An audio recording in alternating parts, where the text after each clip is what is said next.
I'm not demanding, I'm asking nicely. As a kind civilian that also knows how to manipulate cops. This is 22-year-old Russell Jones. Just hours prior to the filming of this interrogation footage, he was arrested for helping a 15-year-old girl execute the brutal murder of her father. Let's set our clock, shall we? In approximately 3 seconds, you will witness an extreme shift in his demeanor.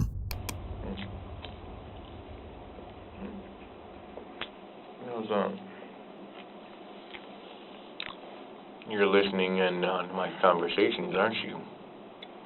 Oh.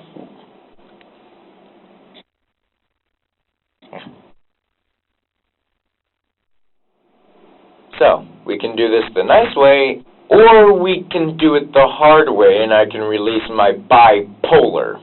Let's make a deal. 1, thanks for the food. 2, I see Ellie and Gavin because they are both under my protection. 3, before you release Ellie to her parents, or parent, do a background check as well as a DNA test, as well as, well, not DNA, a drug test. And if you find out that her parent, her mom, is in fact doing drugs, you are to release her to me. Tell him to release Gavin and Ellie. Thank you. And I know I'm being recorded. You can keep that on there. Unless you're a nice cop, then I take it back. But if you're one of those two-timing, donut-eating piece of crap that don't like rules, a high school bully with a badge, I'm sorry, buddy, but I eat high school bullies for breakfast. So, you want the whole story? Make a deal, or I let out my bipolar. Your choice. The following footage contains never-before-seen personal accounts of the suspects involved in this crime. Through in-depth interviews, we've obtained rare insight into the minds of 3 criminals who display behavior that is among the most disturbing we have seen yet. I can still twist your little mind. Aaron Fryer's murder was reportedly one of the most gruesome homicides Medford police had seen. The investigative team assigned to the case knew there was significant cause for concern, just from viewing the crime scene alone. Aaron's 2 youngest daughters, Sierra and Olivia, walked out of their bedroom the morning of October 2nd, 2017, to find the horrifying evidence of the crime. But their father was nowhere to be found. The 2, who were not yet in high school, called their father's girlfriend for help, and it was not long before the police were involved. Only a few hours later, investigators picked up and detained 3 young individuals, walking roadside a short distance from Aaron's abandoned Silver Mercury Marquis. His eldest daughter, 15-year-old Ellen Rose Fryer, was part of the trio. Her 19-year-old boyfriend, Gavin Curtis McFarlane, and his longtime friend, 22-year-old Russell Pierce Jones, accompanied her. What's your first name? Mike. Okay. Mike what? Smith. Mike Smith? Okay. Yeah, it kind of sounds like one of those weird names. Mike Smith does sound like a very common... Sure it's not Russell? Well, that is one of the names I know about. Okay. I haven't patted him down or anything. Go I ahead. don't really have any weapons or anything. Okay, well, that makes me feel a whole lot easier, all right? Yeah. Just go ahead and stand here and spread your feet real quick. I probably would be really stupid saying this. Uh-huh. But did you happen to notice my wrists at all? Your wrists? What about them? Well, stick one, the well, thing good. is that I can dislocate my wrist. Okay, don't do that though, please. Okay. You seem like a nice one. So I appreciate it. I won't make it hard on you. All right. I only make it hard on the bad ones. And I actually started my own protection business. Did you? Yeah. What kind of protection? I know it's kind of risky, but I work with people 20 and younger, legally considered a runaway type of age. Okay, so you're going to protect like runaways? They have to run away for some reason. Yeah. So you provide protection for runaways and get them like a place to live? Yeah. Okay. Yeah, I have a lot of places. Ellen was a sophomore student at South Medford High School, Medford, Oregon, and Gavin was a previous student who had dropped out a quarter before his graduation. Ellen would tell police that she met Gavin walking through South's hallways. According to Ellen, she reached out via Facebook Messenger and started a conversation that would evolve into a forbidden romance. She, only 15, was underage, and Gavin, 19, was her lover. Friends and family were appalled, but no one as much as Ellen's father. Aaron, in addition to Ellen's mother Maggie, immediately set clear boundaries. She was no longer allowed to see Gavin. Characteristic to many teenagers who do not get their way, Ellen rebelled. She snuck out and lied to see him, secretly maintaining their bond. It was not long before Ellen's lies caught up to her, and Aaron discovered that, instead of staying the night at a friend's as she'd been claiming, she was sleeping over at Gavin's. Aaron, furious, stormed over to Gavin's house, pounded on his door, and threatened him, warning him not to come near his daughter again, or else. It was following this incident that the couple, in addition to Russell, who claimed to own a protection business, developed an insidious plan that reached far beyond sneaking out or running away, as is typical of many teenagers. They began to conspire to murder Ellen's father, who Ellen alleged had abused her. Although they initially intended to execute their plan after the new year, when Ellen would turn 16, Ellen began to claim the abuse was growing worse. And I was not happy with the text. And that's the one that talked about the abuse? Yeah. Okay. And further, that she was pregnant with Gavin's child. This spurred a sense of urgency that drove them to act sooner rather than later. On the Saturday preceding the crime, when Ellen was absent attending a high school band event, Gavin and Russell attempted to break into her house through her bedroom window with murder in mind, messaging Ellen all the while. They quickly found that Aaron's girlfriend was asleep in the room and ran off. Although the attempt drew attention and concern, the police were not involved at that point. Aaron would pick his daughter up from the band event, take her and her siblings Halloween shopping, and treat them to Burger King the next day, and return to their home to watch a Sunday night movie.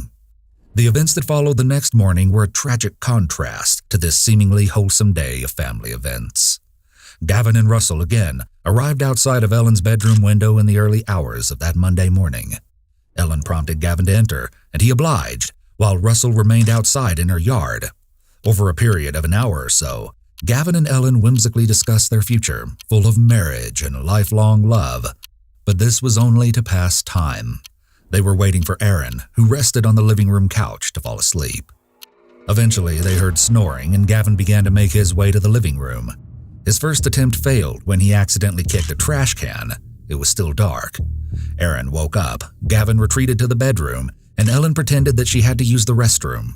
Oblivious to his impending fate, Aaron purportedly said to Ellen, "Stop scaring me with all these people breaking in lately." When the two heard his snoring once more, Ellen handed Gavin an aluminum baseball bat, something Aaron had kept close by for protection, and told Gavin, "Take him out." After Gavin was finished, he sent Ellen a message informing her that it was done. Russell, who had stood outside with a machete for backup, entered the home at that point to assist with transporting Aaron's body. Russell reported that he was shocked and that he immediately retreated to the bathroom, sickened by the scene of the crime. Aaron's face, as shared by Russell, was scary. Due to the nature of Aaron's fatal injuries, Gavin wrapped a towel around Aaron's head and a blanket around his body. Russell, holding the blanket at Aaron's feet, and Gavin, holding it at his head, carried his body out to Aaron's own car and hoisted him into its trunk. Ellen was the last to re-enter her home. She stole money out of her recently murdered father's wallet, said goodbye to her sisters, who later told police they heard their father say a bad word when they were just waking up for school, and retrieved her dog before leaving. The trio proceeded to drive to Walmart while Aaron's body remained in the trunk. Ellen used the money she had stolen to buy junk food and hair dye. Before leaving, they walked into an SSI building so that Russell, who was on disability for reasons we'll learn later, could retrieve money with Gavin serving as his rep payee. The following eerie footage captures these moments.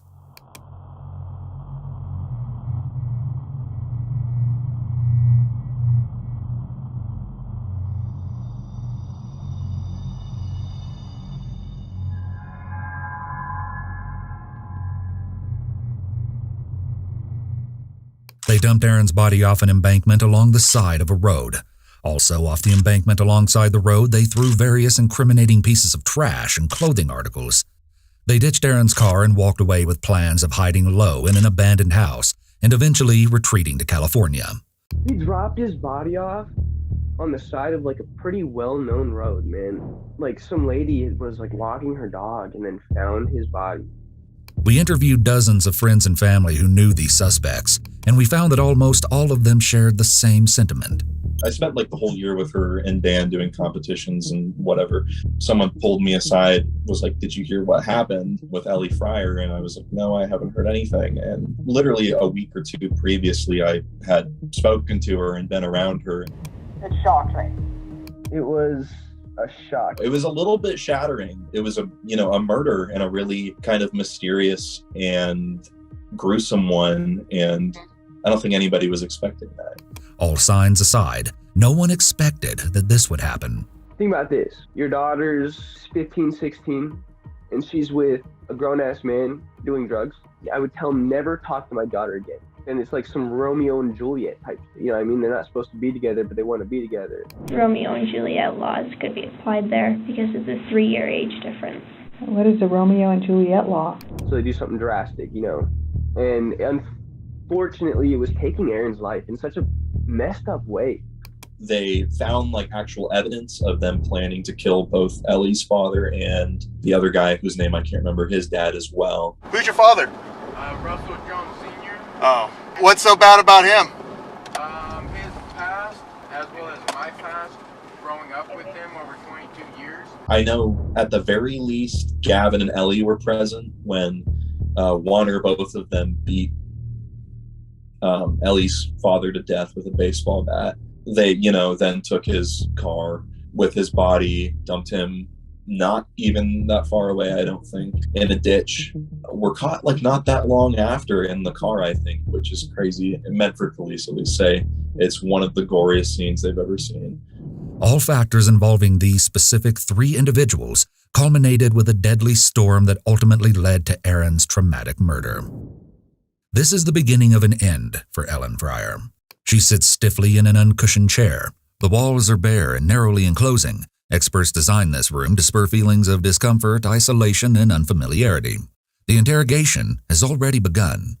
Throughout the following interrogations, we will analyze all forms of communication, forensic linguistics, and the complex relationship between suspects' criminal behavior and unique underlying psychology. Only hours previously, Ellen stood outside her home while Gavin murdered her father. After she wrings her hands and cracks her fingers one by one, she stares stoically at the camera.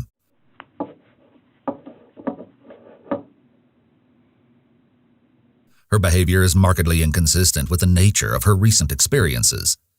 An important aspect of reading body language is observing individuals' baseline nonverbal cues, followed by clusters of nonverbal cues, which can occur consecutively or simultaneously. Comparing these in the framework of individual circumstances, including environment, is an additional critical consideration. Upon contemplating Ellen's nonverbal language, also note her paralanguage, or the language that she conveys through vocal tone, pitch, prosody, volume, etc. They may assist law enforcement in building criminal profiles, determining suspects' motivations, or even detecting deception. Ellen shows little to no arousal physiologically, behaviorally, or emotionally. Mark this as our first significant behavioral observation. Yeah, so that's the interesting thing, is that if you met Ellie, she doesn't seem like the type of person that would hurt somebody. She really was a sweet and soft individual. I think that's what was so shaking about it, was that it didn't really make sense to me that someone like Ellie would do that. Didn't seem in her character at all. She was really sweet. She was a really great person, so I was like, okay, I can be friends with this person. She just seemed like a normal 15-year-old girl. Many classmates knew Ellen as the girl who always raised her hand in class. She was accounted as intelligent, polite, and kind. But something that few could later explain lied dormant in Ellen, hiding amidst high school band trips, homecoming dances, and AP classes. Here, that something sits patiently and composed, waiting for an investigator in an empty interrogation room. The following interrogations have been analyzed by a qualified team, including 2 licensed attorneys, one being a former criminal prosecutor and a psychologist trainee. Hi. Hello. Are you Ellie? No. What's your name? I have the right to remain silent. Okay, you do have the right to remain silent. The investigative team on this case may have selected this specific investigator, Detective Stephanie Smith, to conduct Ellen's interrogation for tactical reasons. Police psychology experts outline that investigators with traits similar to suspects are more likely to succeed in building rapport and facilitating open, honest communication. This concept applies to the broader field of psychology as well. It may be used as a vehicle of manipulation to appear more likable, otherwise termed the liking similarity effect. Ellen is more likely to respond positively to a female who speaks softly than a male who speaks gruffly. Ellen immediately displays a high level of resistance.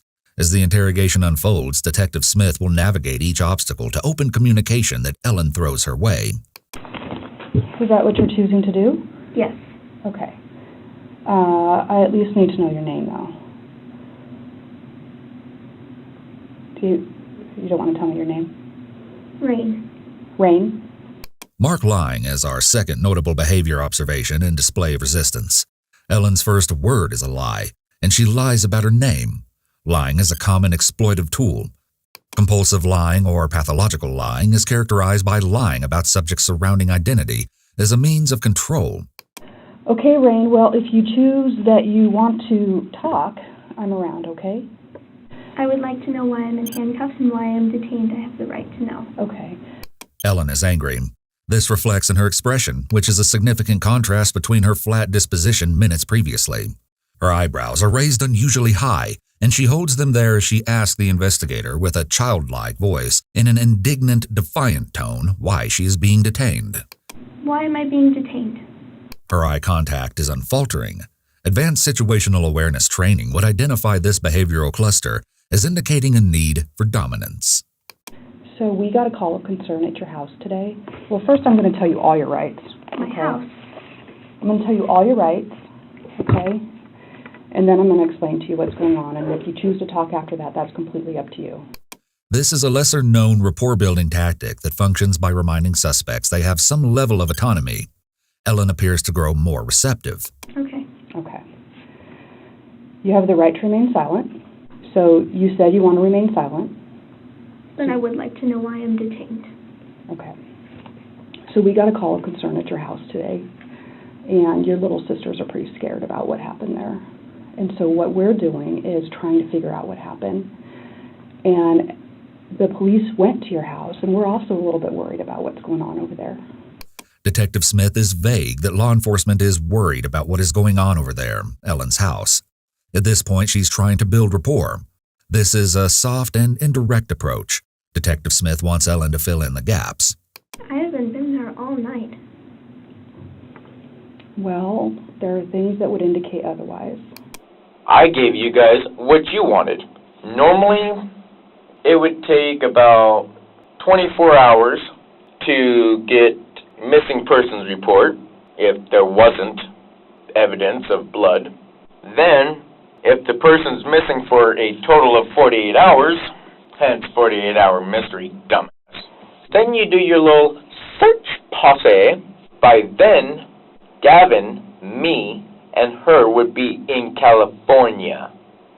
And I'd like to talk to you about that, but with your wishing to remain silent, it's really difficult to kind of get to the bottom of all of that.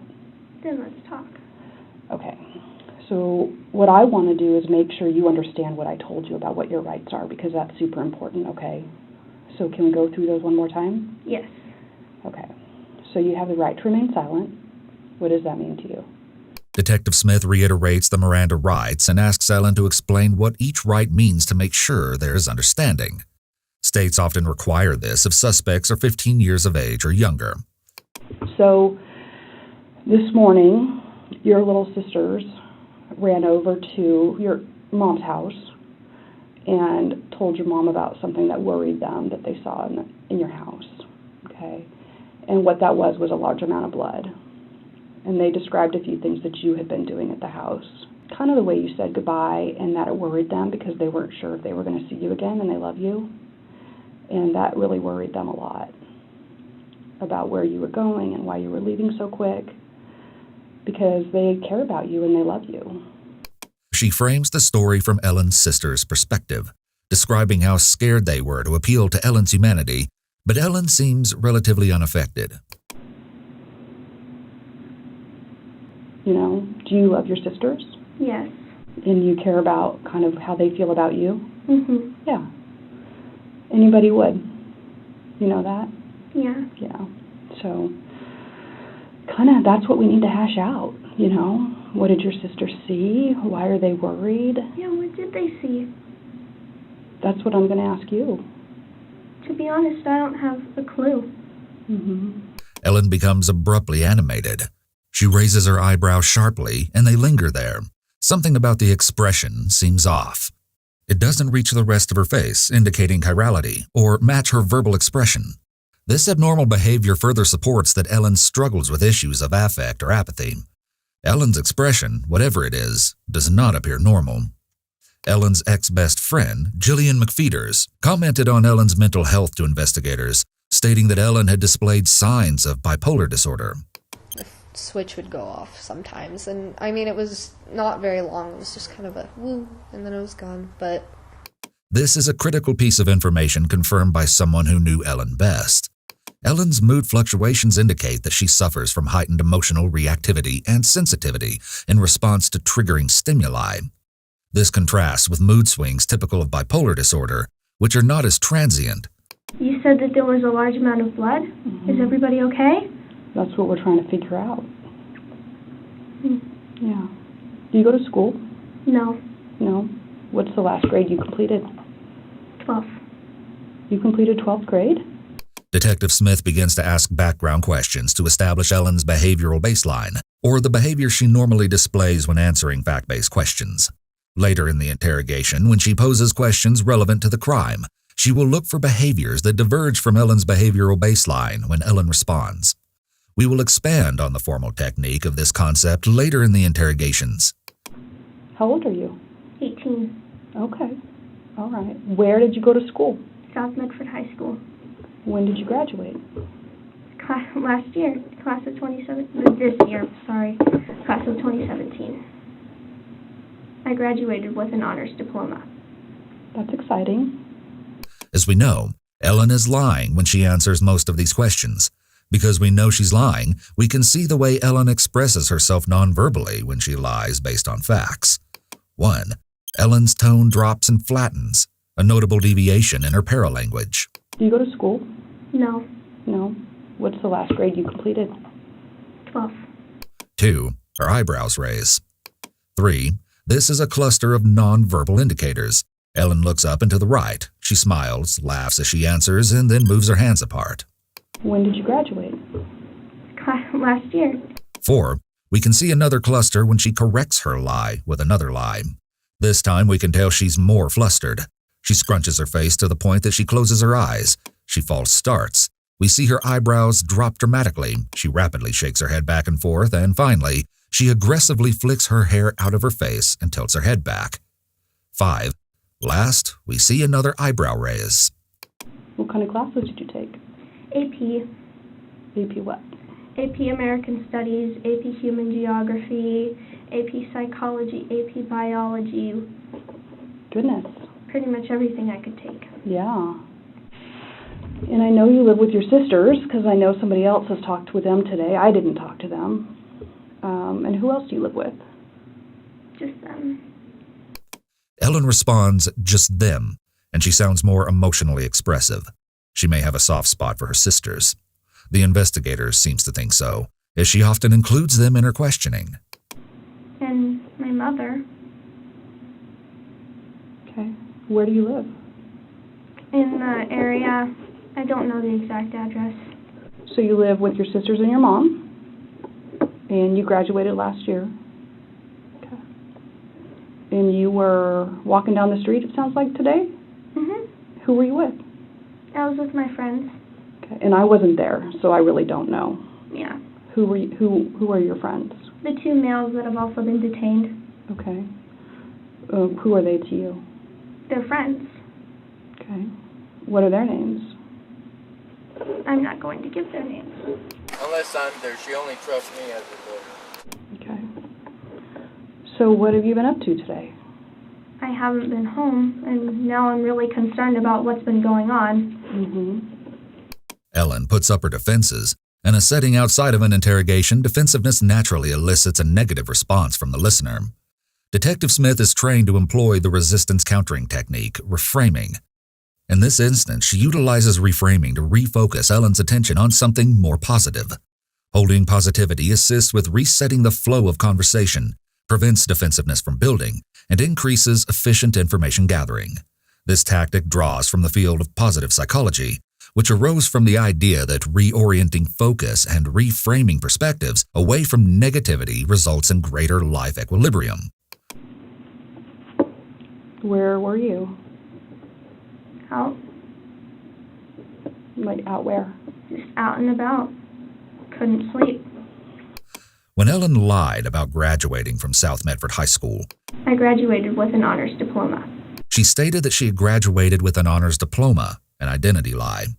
This is unnecessary detail. In contrast, her responses here are short and vague. Like, out where? Just out and about. She's unable to provide any detail.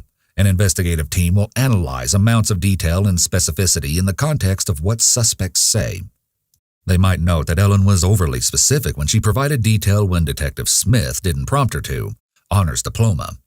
They might also note that Ellen was overly vague when the investigator prompted her to be specific, her actions. Both warrant attention in an interrogative environment. Where's the last place you slept? At the house. At your mom's house? Mm-hmm. Well, we've talked to your mom. You know that? Mm-hmm. She's super worried about you. She's so worried about you. Detective Smith shares that she knows Ellen is lying, but follows with an empathy statement.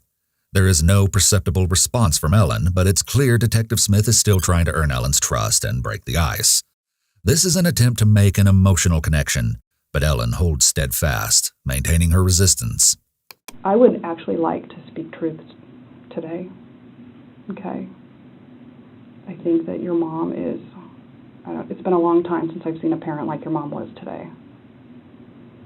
She was on her knees on the ground, sobbing. Because that's how worried she is about you. So I do know that that's not where you spent last night. So where'd you spend last night? I didn't sleep last night. So where's the last place you slept? My mother and my father's house. Mm-hmm. Well, I've talked to your mom, and so I know that you hadn't been staying there. Right, it's my father's weekend.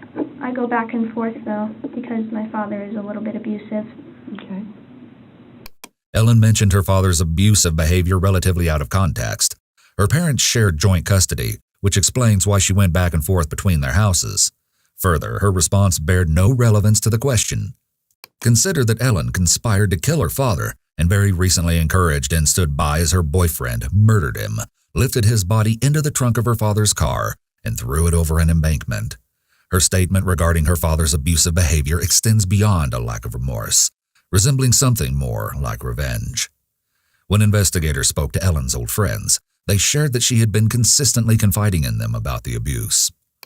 I know that he was kind of rough on her, and she said that he would, emotionally abusive and physically abusive, but I'm not sure how true that is. What she would bring up is things weren't they were not good at her household. She felt her dad wanted to kill her. He started getting abusive. He started mistreating her sisters and her.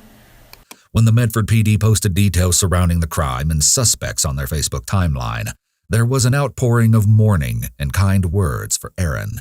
Many comments portrayed Aaron as the opposite of abusive, stating, Aaron cared more about his girls than anything. Members of the Fryer family and the Medford community were shocked. So what's the last house you left from? My father's house. Okay. And when did you leave there?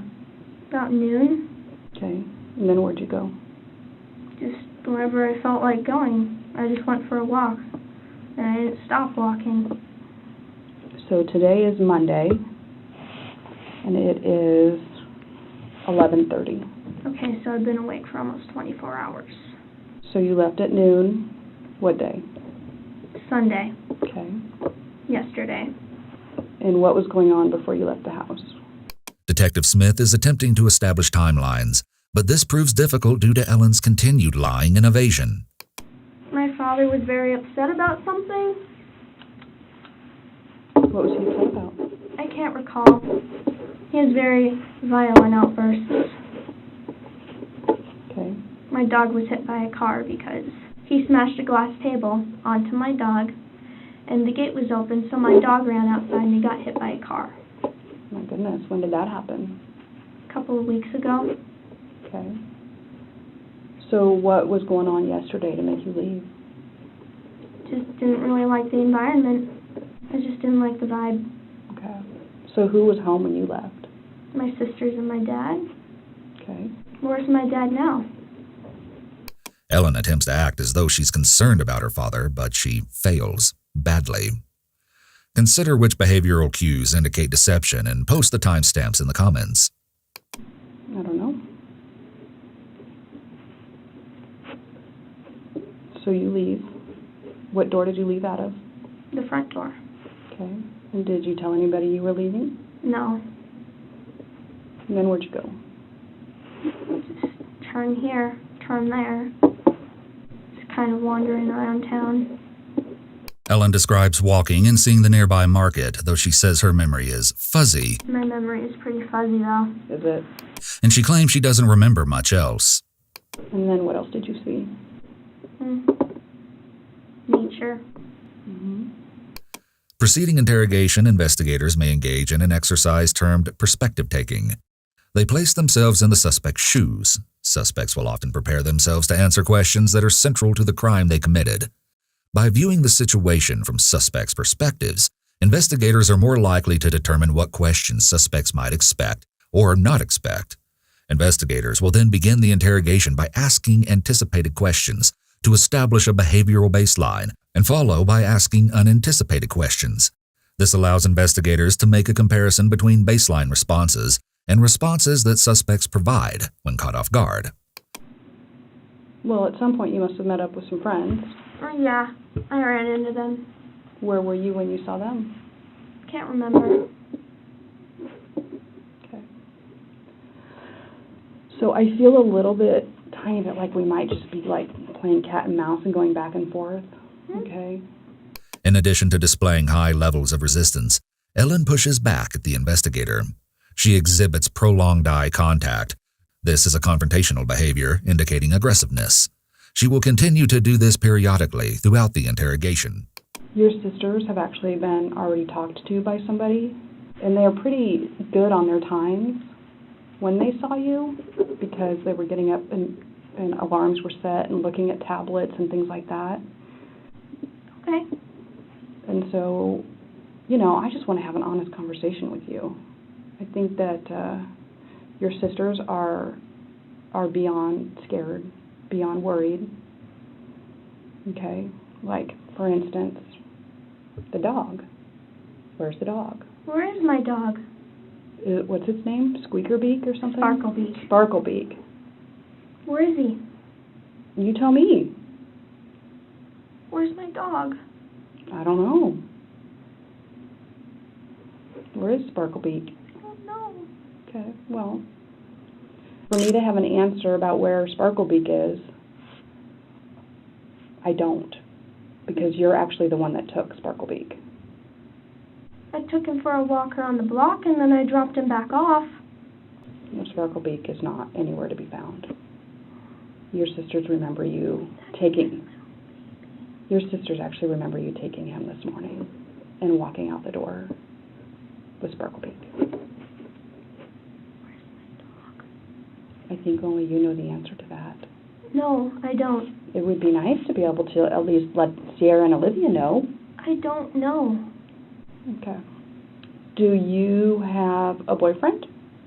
My parents made us break up. Oh, they did? Tell me about that. They just didn't like him. Mm-hmm. Note that Detective Smith is skilled at asking very open-ended questions to entice Ellen to speak.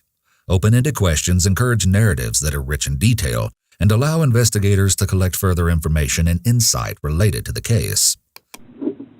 How'd you meet him? School. At South? Okay. And so you've been out of school for a bit? Mm-hmm. But your parents didn't like him? Yeah. How come they didn't like him? I don't know. Well, you must have had some kind of conversation about why your parents don't like your boyfriend. They're just like, we don't like this guy, get rid of him. So what did you do? I ended it. What was that boyfriend's name? Gavin. Justin. What's What's his last name? Can't remember. I wasn't dating him for very long. Maybe 2 weeks. You don't know your boyfriend of 2 weeks' last name? No. We could find him in a yearbook, though. Oh, okay. Don't you think? Okay. You didn't have any other boyfriend? No. Every detail holds the potential to be significant. The nonverbal indicator that follows is very subtle, almost unnoticeable. I've had a few, weak relationships, but I don't really consider those to be real. Everything is noteworthy when it comes to body language analysis. Note that Ellen displays asymmetrical eye blinking and has done so several times throughout the interrogation up to this point. As part of a standard neurological examination, practitioners document asymmetrical facial movement, including eye blinking as well as out-of-the-ordinary ocular movement. Blinking is controlled by the nervous system, specifically through voluntary neural control in the autonomic nervous system. This could be a sign of a neurological, neuropsychological, or psychological issue, as well as medication or drug use. Overtiredness may also cause asymmetrical eye blinking, and Ellen has purportedly been awake for approximately 24 hours or more. Although overtiredness is a likely cause, we must also note that Ellen displays other abnormal eye movements at different points during the interrogation, as well as significantly and consistently odd behavior. We can only speculate what exactly this may be, but we do know there is a strong possibility that each time Ellen does this, she is experiencing some form of abnormal brain activity. Tell me about the boyfriend you had that your dad thought was too old for you. Oh yeah, that's another situation. My dad's just flat out, I don't like this guy. You need to break up with him. Mm-hmm. And of course, I want my father's wishes for the person I'm seeing. Who was the guy that was too old for you? I won't give names. So what was that circumstance, though? Tell me about that. My parents are very controlling. Yeah. My dad is very abusive. In what way? Verbally, emotionally. When I did something that he didn't like, he would grab me right here and he'd pin me against the wall. And then what would happen? And then my little sisters would freak out and then he'd stop. So what was being said or what was being done or what happened to lead up to him putting his hand on you? I honestly don't know. I'd like to know that myself. Well, I don't have that answer because you were the one that was there. Well, like I said, he was drunk, but he's done it sober as well. But what words were being said? Like, you. It's very emotionally damaging to hear your father tell you that. And who all was there when that happened? Just me, after school. I thought you said your sisters were there. Ellen shared only moments ago that her sisters asked him to stop. So who was home when you left? My sisters and my dad. Okay. Here she explains that she was alone when it happened. Investigators may ask the same questions repeatedly to look for the slightest deviation in suspect stories, particularly to those who display high levels of resistance, like Ellen does. Among the handful of Ellen's friends and acquaintances who spoke to the police and/or accepted our invitation to interview, 2 mentioned that Ellen was not always honest. And she came to school one day with a thing on her leg and said it was from her sisters pushing her. But I don't know, because Ellie has kind of lied to me before, which did hurt. Jillian McFeeder shared the story of an event that occurred closely preceding Aaron's murder with police. McFeeder stated she decided at that point that she could not forgive Ellen for what she'd done. She was telling her father that she was at my house when she was actually at her boyfriend's house. So I got a call from Ellie that was very frantic saying, I need you to cover for me. So of course I'm thinking, okay, maybe something really bad is going on. So her dad calls me, and of course I cover for her, and then he finds out, so he ends up thinking that I was covering for her the entire time when I did not have a clue that she was lying. This one time I thought maybe she's in a dangerous situation. Of course I'm going to help her because she was my best friend and I trusted her, and that was the wrong decision. Jillian ended her friendship with Ellen after that night and explained to the investigator that she would never trust her ex-best friend again. She knew Ellen was going down a wrong path, and she refused to follow. Here, sitting opposite a trained investigator, Ellen does exactly what cost her Jillian's friendship. She lies.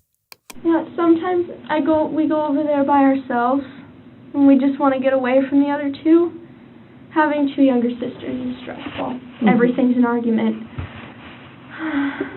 Mm-hmm. I'm tired. Mm-hmm. The following questions are generic about whereabouts, the last time she saw her father, and some of her locations over the past 24 hours.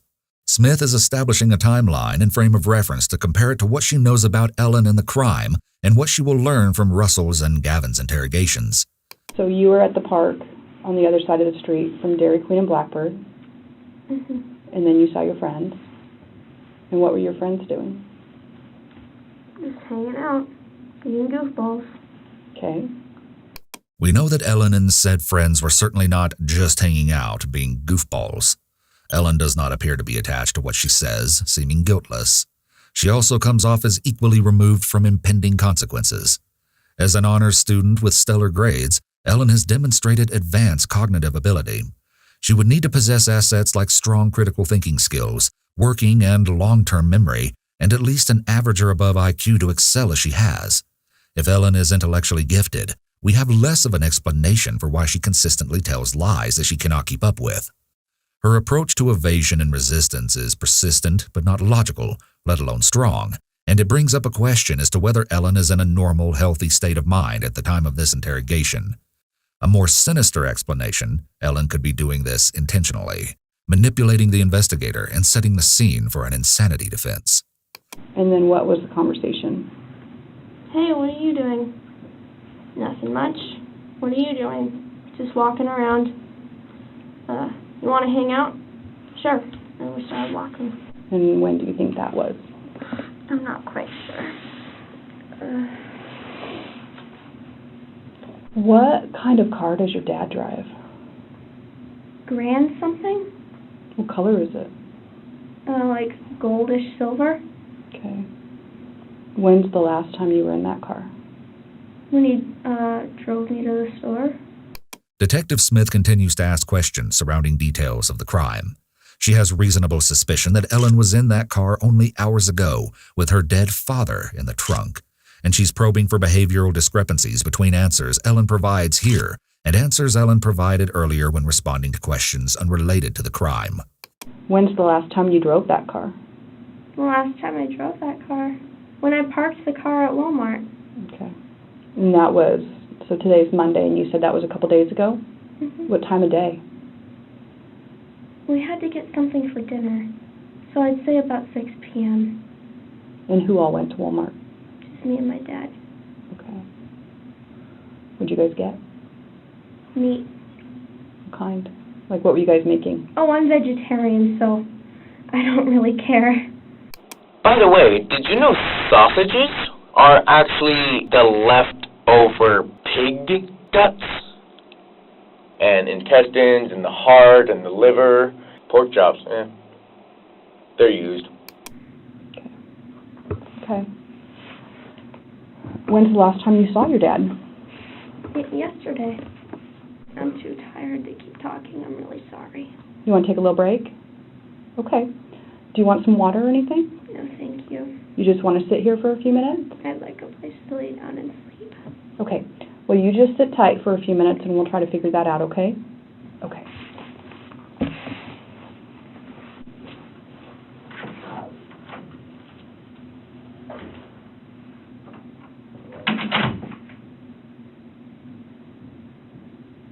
It may be difficult to imagine that this mild-mannered 15-year-old girl conspired to kill her father.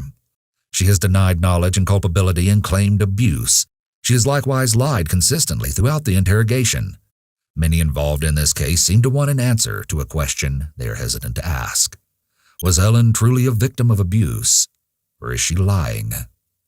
We spoke to multiple sources who questioned why Ellen planned and encouraged the murder of her father when other options of escape from the alleged abuse were available to her. They argued that she could have gone to the police, her doctor, the fire station, or other local sources of support. They asked why she'd not chosen to run away. They admitted that they simply couldn't understand what had happened. It's relevant to note that cases of patricide are extremely rare. the circumstances of Aaron's tragic murder were less than 0.002% likely to happen. This innocent, sweet-sounding 15-year-old girl is not a typical young teenager. Her actions were so unusual that even the FBI lacks the words to describe them. Ultimately, though, Ellen didn't swing the baseball bat that killed her father. Gavin was kind of one of those kids that kind of everybody knew, at least, because he had kind of a very specific outward kind of image that I think he was trying to display, very dark, very kind of shady, Overall, I mean, he really was relatively nice, but just kind of a weird kid. Gavin was a normal guy. He was really cool. He's always outgoing. He was an open person. He was like, I don't know, he had friends, but he wasn't like popular, if that makes sense. It just makes sense that he would do something like that. I mean, he makes threats to kill people. He obviously has the outward image of somebody who, it seems like he was playing an imitation game. It's like the classic, trench coat mafia at your school. Like, it seemed like he wanted to be one of the Columbine shooters. Many of those who knew Gavin held mixed perceptions of him. From multiple accounts, he seemed to be as much of a friend as he was an enemy, as normal as he was eccentric, and as outgoing as he was reserved. Some said that they noticed him changing over the couple of years leading up to Aaron's murder. Others said that he had always been the way he was. Regardless of whether pre-murder impressions of Gavin were positive or negative, most who responded to our request to interview didn't believe that he could have done what he did. He was never like that, man. No one would have ever guessed that he would have been a murderer, In social environments, he can be cool. If you're just with him, he'll start saying that makes you think like, oh, you shouldn't say that. Don't say that to anybody else. You know what I mean? Like, keep that one to yourself.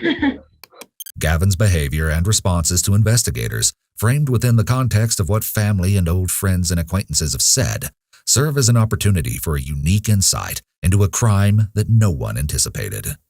This interrogation occurred less than a day after Gavin bludgeoned Aaron to death, but shortly after he sits, he lightheartedly, mechanically asks, "How's your morning been so far?" Busy. Busy? Yeah. Mark this heavy contrast as our first behavioral observation of Gavin. He displays no visible signs of remorse. Just as we observed in Ellen, Gavin appears unfazed by the seriousness of his past actions and present situation. Whereas Ellen initially presented as emotionally flat, Gavin teeters on the edge of jovial. This is the start of what is known as the Reed technique. The first step in such technique is isolation, which they've done for an extended period. The second step deployed here is called maximization.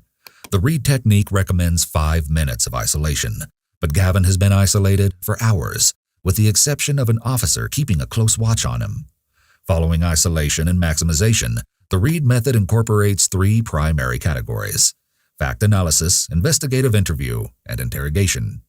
As part of the fact analysis step, investigators gather the facts involved in the case and analyze them to search for motive, potential to commit the crime, and likelihood to commit the crime.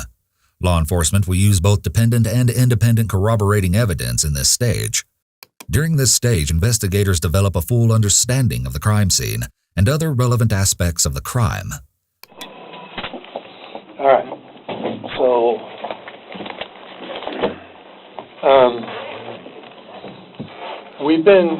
me and Jim have spent about 4 hours with, you probably know him as Mike. Yeah, wow. And Detective Stephanie Smith has spent about the same amount of time with Ellie. And I just want to throw some things at you. So all I want you to do right now is just listen to me. Okay. And let you know what's going on. Okay? Okay. Step 1. Positive confrontation. At this point, the investigators have acquired enough evidence to reasonably suspect that Gavin committed the crime. As part of positive confrontation, the primary investigator lays it all out on the table, objectively stating the facts. He does this in an intentionally soft, soothing voice to appear non-threatening and to give Gavin a false sense of security. Mike took us out to East Antelope and pointed out the tarp, and we have people out there right now recovering Ellie's dad. He's deceased. Ellie's dad was basically wrapped up in a blanket and a tarp and taken out and dumped. The investigator opts to use words that are non-accusatory while presenting the evidence. He does not say, "You took his body and dumped it." He says, "His body was taken out and dumped." The latter is passive voice as opposed to active. Controlling suspects' levels of resistance and defensiveness is critical to the success of an interrogation. We don't know if this is something that's been planned out a long time ahead, or if this was just like last night, you guys decide to go over there and get Ellie the hell out of a bad situation. The investigator implements step 2, theme development here. He frames the crime from a perspective that fulfills Gavin's moral justifications. This is the investigator's moral theme. If Gavin murdered Aaron, he did it to protect Ellen. This will occur and build as the interrogation progresses. The investigators pre-planned this, likely structuring it around information gleaned from other sources like Gavin was only protecting Ellie. We will call the investigator's theme development the hero theme. This isn't a matter of when it happened, where it happened, who was involved. It's more a matter of why this happened and what was going on through all of you guys' minds at the time.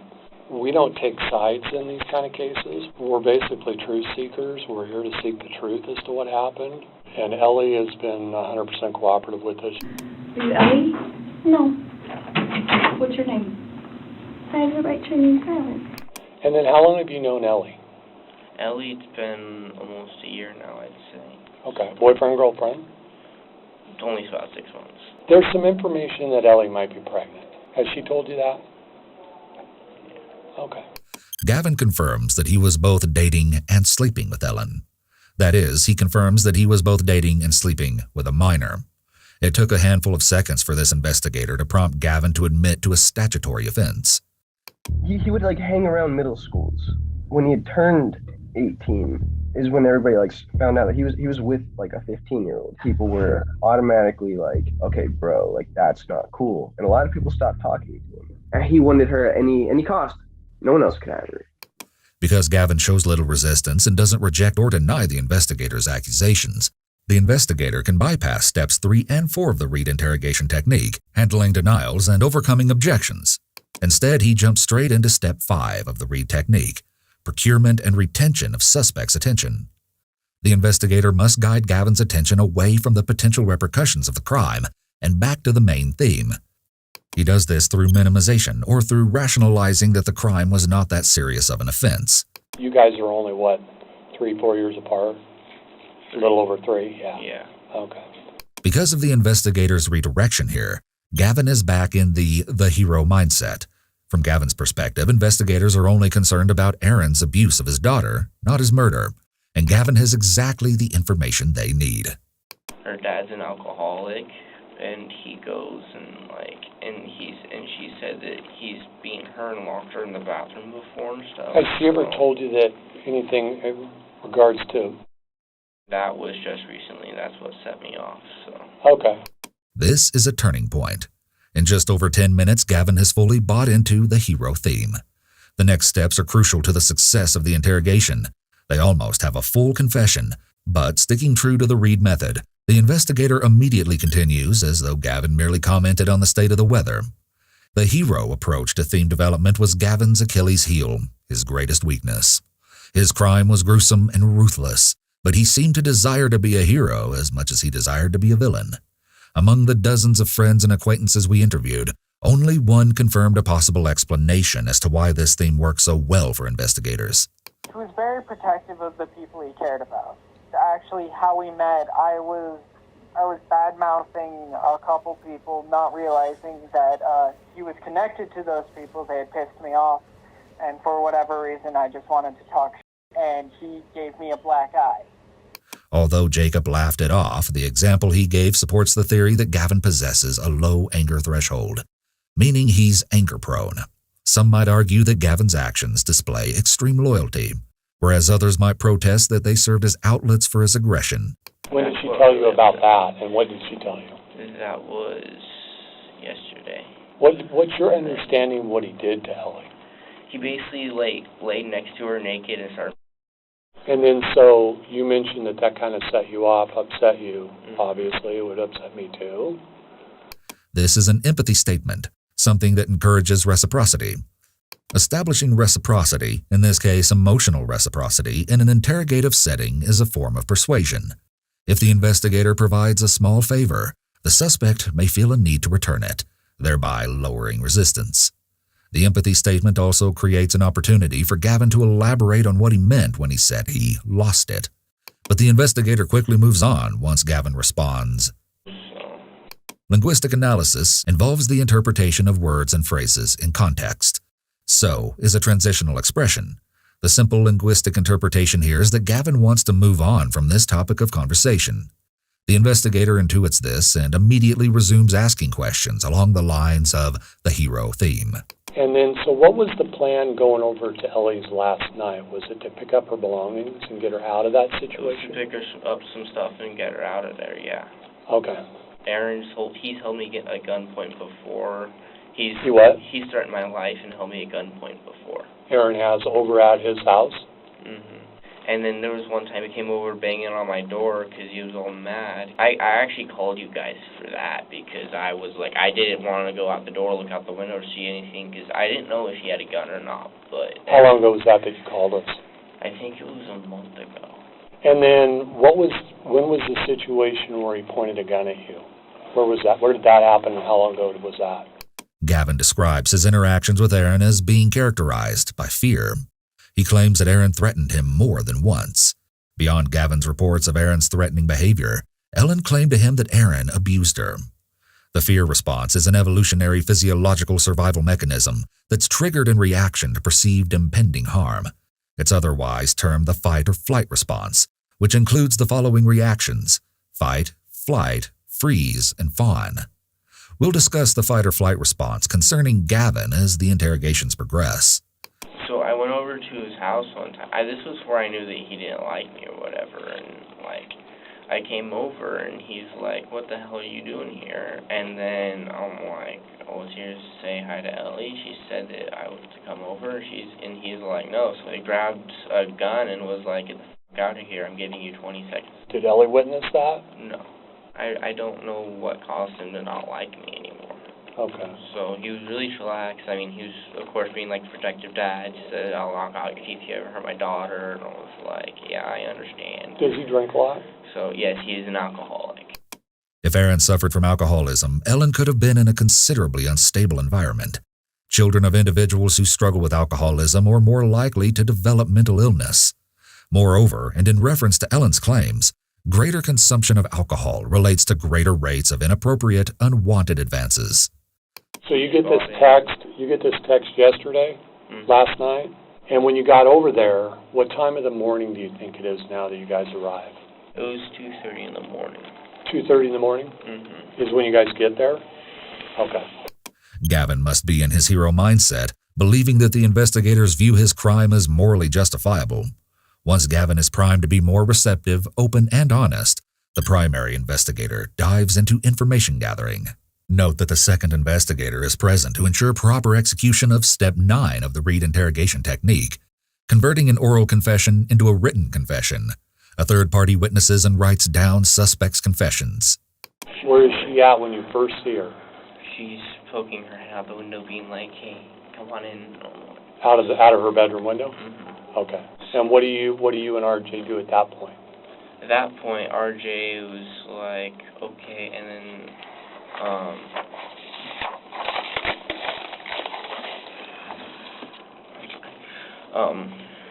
gas bubble or something. Okay.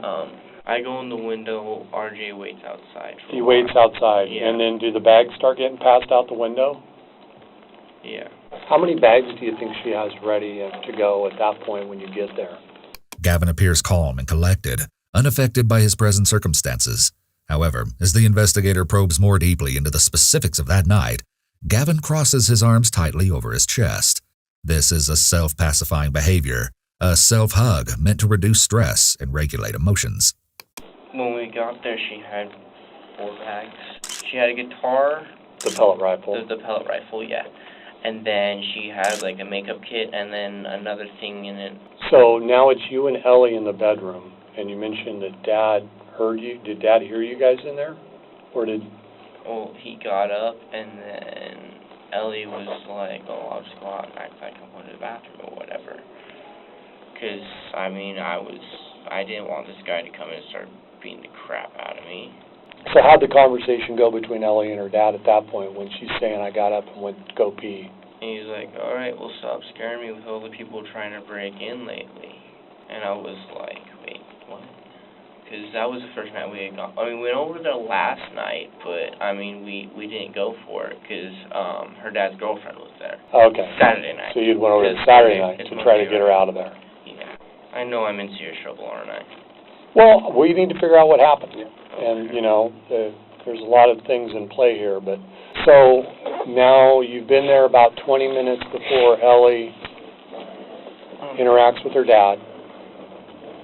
His tone is even, and his responses are level, but when Gavin removes his jacket, we can reasonably assume that he is more stressed than he's letting on.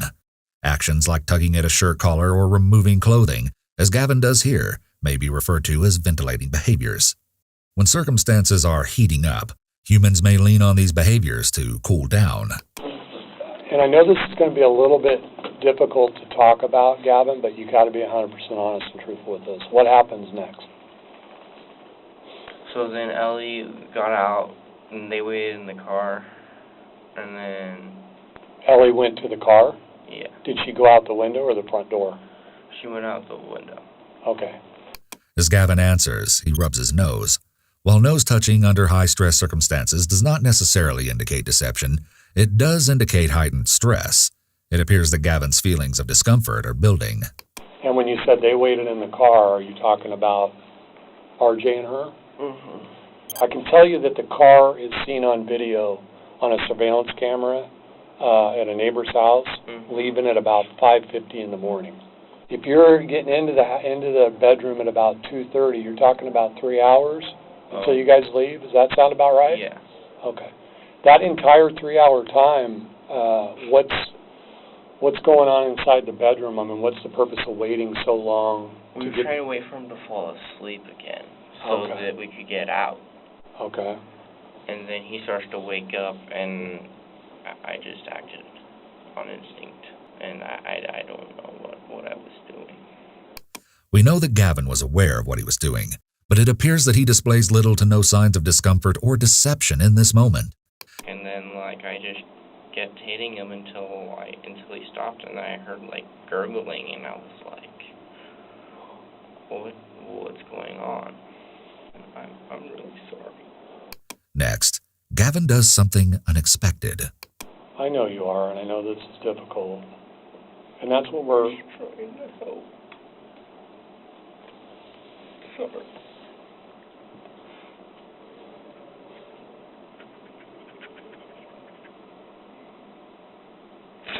Were you, let me ask you this, Gavin, were you upset because of everything that Ellie had told you? Mm-hmm. Okay. I didn't want to kill him. I didn't want to kill him. Right, but why not at 4:30 when you know she has the keys, why not just everybody go out the window and leave? Ellie hates her parents. She doesn't want to go back there again. She wanted him dead, but I didn't want to kill him. And I was like, I'm not going to kill him. She was all like, no, I don't want him around. I mean, I don't want him around my sisters anymore. I mean, so sorry. I'm going to prison for murder, aren't I? Well, that's what we need to figure out here. We need to figure out what your intent was, and it's important to know. I'm trying to protect Ellie. Okay. My possible child. So do you think that Ellie could have influenced Gavin? Absolutely. Absolutely. I would never see my nephew acting in that behavior of brutally killing somebody. From my point of view and everybody else, my family, we all agree that Ellie was 100% at fault. It was not long before Gavin admitted to his role in executing Aaron's murder. As opposed to Ellen, he put up little to no resistance, immediately acknowledging that the events that morning had transgressed and that he had solely swung the bat that killed Aaron. Russell would prove even less resistant, uninhibitedly spilling nearly all details involved in the crime. Just as Gavin stated he was doing, Russell insisted that he was protecting Ellen. What we are about to observe is among the most bizarre behavior we have seen in an interrogation up to this point. Is that a camera right there? I'd Yep, rather camera. not have a camera aimed at me. I don't, well, you can talk to Detective Ford, but I think they're required to. Oh, It's nothing. Like, I mean, I've had a body cam all day. I mean, well, yeah, but see, I don't. my friend, we're recorded wherever we go. You know that. Even the police bathroom? Seems like it. Probably, yeah. Yeah. You can have a seat, man. That way I can sit down. Well, you can sit down. Yeah, well, I'm not allowed to sit unless you're sitting, so that way I can sit. Well.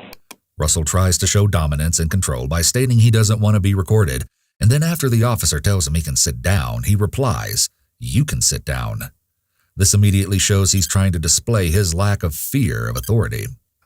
Of the three who participated in the crime earlier that morning, Russell appears to be the least impacted.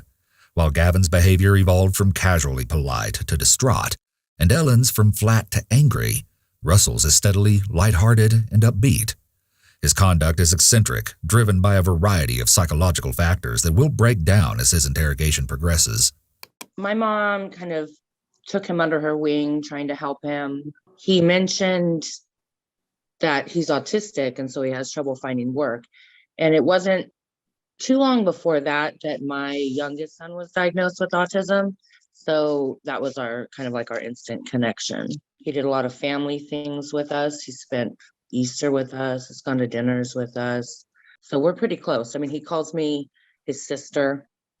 He calls my mom. Really? Yeah, that sounds good, huh? It's kind of a nice place. Yeah, it's probably soundproof Brand new. so that people, Well, people can get loud in holding cells. Because sometimes we bring, like, drunks here from driving. drunks are the worst. Yeah. Not a big fan of them. Not a big fan of them. Like, I protect people, like I said. Russell persistently claims that he owns a protection business. He unshakingly asserts this, and the police don't at any point question it. When individuals are convinced of something untrue despite all evidence indicating otherwise for an extended period, they're said to hold a delusion. Oftentimes, delusions are bizarre, meaning they're highly improbable or not set in reality. E.g., an individual consistently believes that the neighbor reads minds. Other times, delusions are non-bizarre, involving beliefs that are within the realm of possibility, e.g., consistently believing one is being followed. Russell's protection business could be a delusion. While outside of the norm, it could nonetheless be true, qualifying as non-bizarre. We would require additional information, such as input from friends and those Russell claims to protect, to determine this. But, I try not to resort to violence. Good. I always try and talk to the person. Yeah. Her father is a drunk, compared to what she's told me. And I've only talked to him over the phone probably once or twice. He seemed really not that good of a father. Really? Yeah. He, Her father? Yeah. Who is her father's name, you know? All I know him as If I know. is, Aaron. That's all I know. Of course, then again, I know, like, Aaron Martinez, Aaron, her father, but I don't know his last name. And I know Aaron Novi. So. Okay. Russell starts rambling, and the investigator allows him to do this. This is a strategy to keep the accused talking so they feel comfortable, and the more comfortable a person feels, the more likely they are to say something incriminating. This is also a way for the officer to build trust. I met him when I was living in Medford, working at a place called the Purple Parrot. He was trying to find a job so he could find a place to live because he was homeless. He was very sweet, very clean cut, you know, very nice. He's just a savior. That's all he wanted to do was help people. You know, all his life he was let down. He went from foster home to foster home to foster home. So I would let him come in to get warm. And then one day, he didn't even have a coat. And it was like 3 degrees. And I go, where are you going? And he said, well, I'm just going to walk around until McDonald's opens. And I'm like, no, you're going to come home with me so you'll be warm. You know, I felt like, you know, enough was enough. You know, this poor kid needs some help, and no one's going to help him. I think it was like a good 2 years that he was in our lives.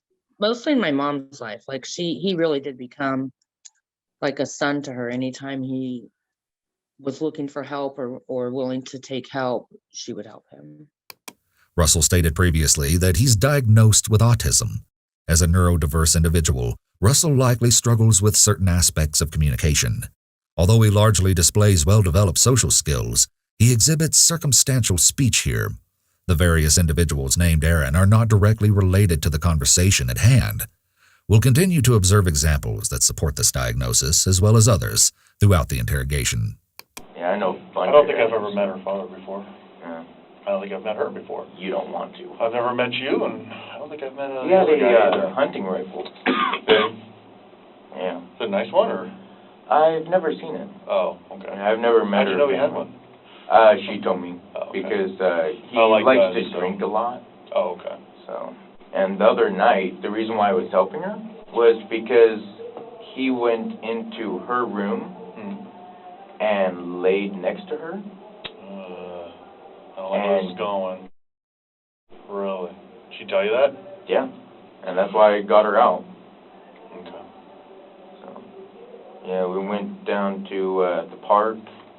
We met up there. I told her just like leave everything. Yeah. And just like get the hell out of there. Grab like a What bag park? of clothes. Union, I think. He says Union is a question, with his voice trailing upward. These are both indications that he may be lying. He hasn't said prior to this, so it's not a normal pattern of his speech, and answering a question with the inflection of a question shows uncertainty in your answer, either because you're lying or aren't confident in the response being correct. Yeah, but I've always been kind of a protector of people, so. Okay. This isn't the first time Russell has claimed to be a protector of people. He looks out for people, and I think that he takes it a little too far. One of my family members drank a lot, and he wanted to go over and beat him up because he was emotionally abusive to me. I really disagree on what he did, but I think that he had the right intentions. He would always give you a jacket off his back. I mean, he did it in the worst way, but he just cares. And he also had this grand idea of creating a community for homeless people or just young people that need help, that don't have help. So it's like he was always trying to go out and resource that, like trying to build that up. He still does. He still talks about that. People looked at him like a protector, and he really liked that. It made him feel valued, gave him a sense of purpose, because that was another problem. He didn't really have a sense of purpose. He was just kind of left in the wind. Unless people piss me off, then they become the, not really target in a bad way. Yeah. Just like target as in like someone that needs a firm talking to. Okay. Or a slap across the face, depending on the situation. How much do they pay you for that? Have you been paid yet, or? Not financially. No. Because I can't legally work with the SSI. Yeah. Because I can only work under the table jobs, Yeah. and those don't really. How much SSI do you get? $7.35 plus a $22 check. That's a month? Yeah. Russell begins giving the officer details of his family and personal life, which is a good indication he's developed trust with him. The investigators enter the room, and the officer asks one of them to step out. Can I talk to you for just a quick minute? Hey, take care, buddy. You do. Likely to brief him on what they discuss that is relevant to the case, to see if he is consistent, and possibly to also let him know a little about his personality. So the investigator knows the best approach and techniques to deploy in getting what he needs from the interrogation. Before we get too wrapped up in this thing, I just got here to work. Yeah. So I kind of want to explain why we're here today for you, and just have I don't even know why I'm here. Okay, I'm going to have you just sit and listen to what the story is. And Okay. Yeah, I have nothing to hide, so. Okay, good. You were very cooperative with this Yeah. on that last deal. Except for when the car like drove up onto the sidewalk, I was like a little bit startled. Yeah, surprised, right? Yeah. Not too surprised in my line of work. And then they told me to get on the ground, and I was trying to go on the ground. Okay. And they actually like helped me onto the ground. So, like they told me to get on the ground, so I'm trying to get on the ground. You don't have to push my ass. Seriously. Seriously? I can do it on my own, dumb it. Take a moment to place yourself in Russell's shoes. This is more than likely not something someone would say to a member of law enforcement in this situation. It's not tactical, let alone remotely helpful. He does this countless times, and it becomes increasingly clear that there are some other disturbing factors at play surrounding his involvement in the crime. But you seem like a nice guy. The guy that I was talking to seemed like a nice guy, so. No Sprite. Perfect. Is that good? Yeah. Okay. Perfect. Now all I need is a cigarette and I'll be happy. But I doubt we can, though. You want to get a smoke? Sure. Do you have any smoke? I got some in my desk. Are we allowed to smoke now? Yeah, we can go outside and smoke. Oh, outside. Want to go outside and have a cigarette real quick? Sure. All right, let's go. Yeah, because I smoke, I talk better when I have a cigarette. Because right now I'm like stressed out and I don't know what's going on. The investigators give Russell a drink and allow him to go out and have a cigarette. Both things are done to further put him at ease and to gain favor with him. Sometimes it's used as a carrot to get someone to confess, and they will tell the person that they can smoke after they tell them what happened, etc. People being interrogated are sometimes not yet under arrest, so they can leave if they want to, and they certainly cannot be forced to speak. The police try to make them feel less inclined to want to leave by giving them food and drinks and cigarette breaks, and so as not to violate any due process rights. Russell proceeds to tell investigators everything they need to know. You can sit in that chair over there. Okay. And we'll bring your food in. I've got the... Oh, okay. Let me have your pop bottle. Yeah. All right. Frank came with it. That's soft.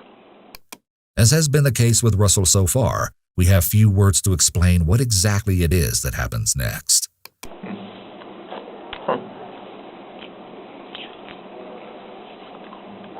These are actually nicer than the hospital ones. Hospital ones are kind of mean. Over the next few minutes, Russell continues to narrate his experience eating McDonald's French fries, but he also behaves in ways which we really don't know how to describe. You know what would go good with these? These are flirty.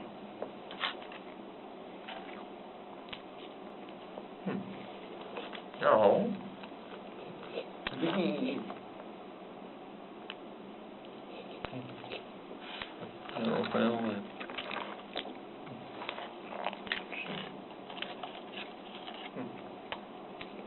Part of the Reed interrogation technique discussed earlier involves isolation, or letting suspects sit on their own without much stimulation or social interaction. The goal is to increase suspects' feelings of panic or wanting to escape. It seems that Russell responds differently to attempts at isolation than most others. Between his dramatic displays of odd behavior, he begins to leak disturbing information critical to the case. We begin to receive small doses of the terrifying truth. It wasn't really self-defense so much as it was defending her. It was,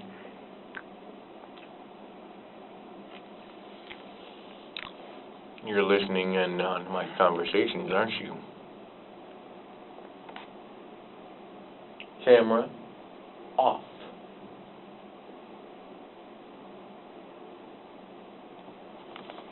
Yeah. I don't care if you're fed or not.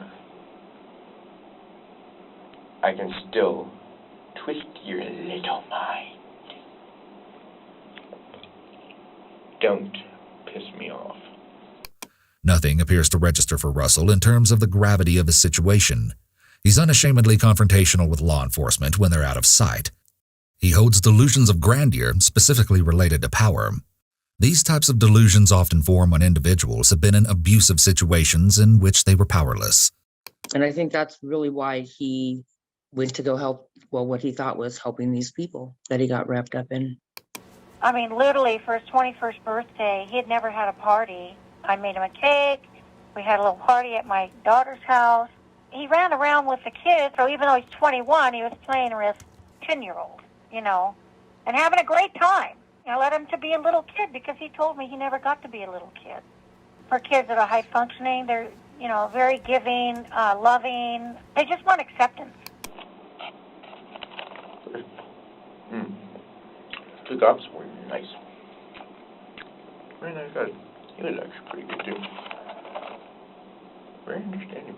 Actually bought me food last time. And this time. Maybe I should talk to him more often. No. Because Russell continues to talk and is making useful and incriminating statements, the investigator will likely let him sit in the room alone talking for as long as he continues to do so. No, I didn't know that. Russell had numerous encounters with law enforcement leading up to this moment. There are several charges on his record preceding this crime, including sodomy and abuse in the 3rd degree. I wonder if I can be an undercover agent. Ooh, I had a really long one.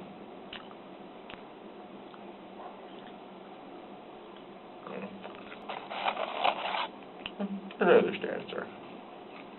There's evidently no one in the room with Russell, so he's either vocalizing an imagined dialogue or hearing someone who's not there. If the latter is true, this could be an auditory hallucination, meaning that Russell is hearing something non-existent. This, coupled with his delusions, would strongly indicate that he is in a state of psychosis. Individuals commonly reference the word psychotic when they see others acting in an aggressive, unusual, unstable, or other abnormal manner. But the technical definition involves issues with reality testing, distinguishing between what is objectively real and what is objectively not real. Behavioral manifestations may include delusions or hallucinations, and we know that, at a minimum, Russell experiences delusions. We'll later see that Russell previously commented that he suffers from bipolar disorder. Bipolar disorder creates abnormal swings from neutral mood states to periods of abnormally high energy and/or irritability or mania, to periods of abnormally low energy and/or sadness or depression. This mental illness, affecting nearly 2.6% of the United States population, is the country's 6th leading cause of disability, and it tracks that Russell is on that list. Up to this point, we've witnessed particularly strange behavior, but none so strange as what follows. You do know I know you're listening, right? So listen here. Ellie Fryer is my client, my protectee. I would like to see her. Asking. Being polite. I know you're looking directly at me, aren't you? The information I gave is not worth $6. It's worth a lot, more.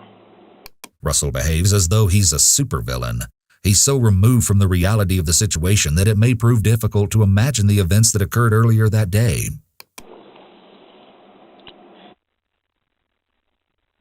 When he accidentally turns off the recording device, he seems surprised that he can do so, and begins playing with it.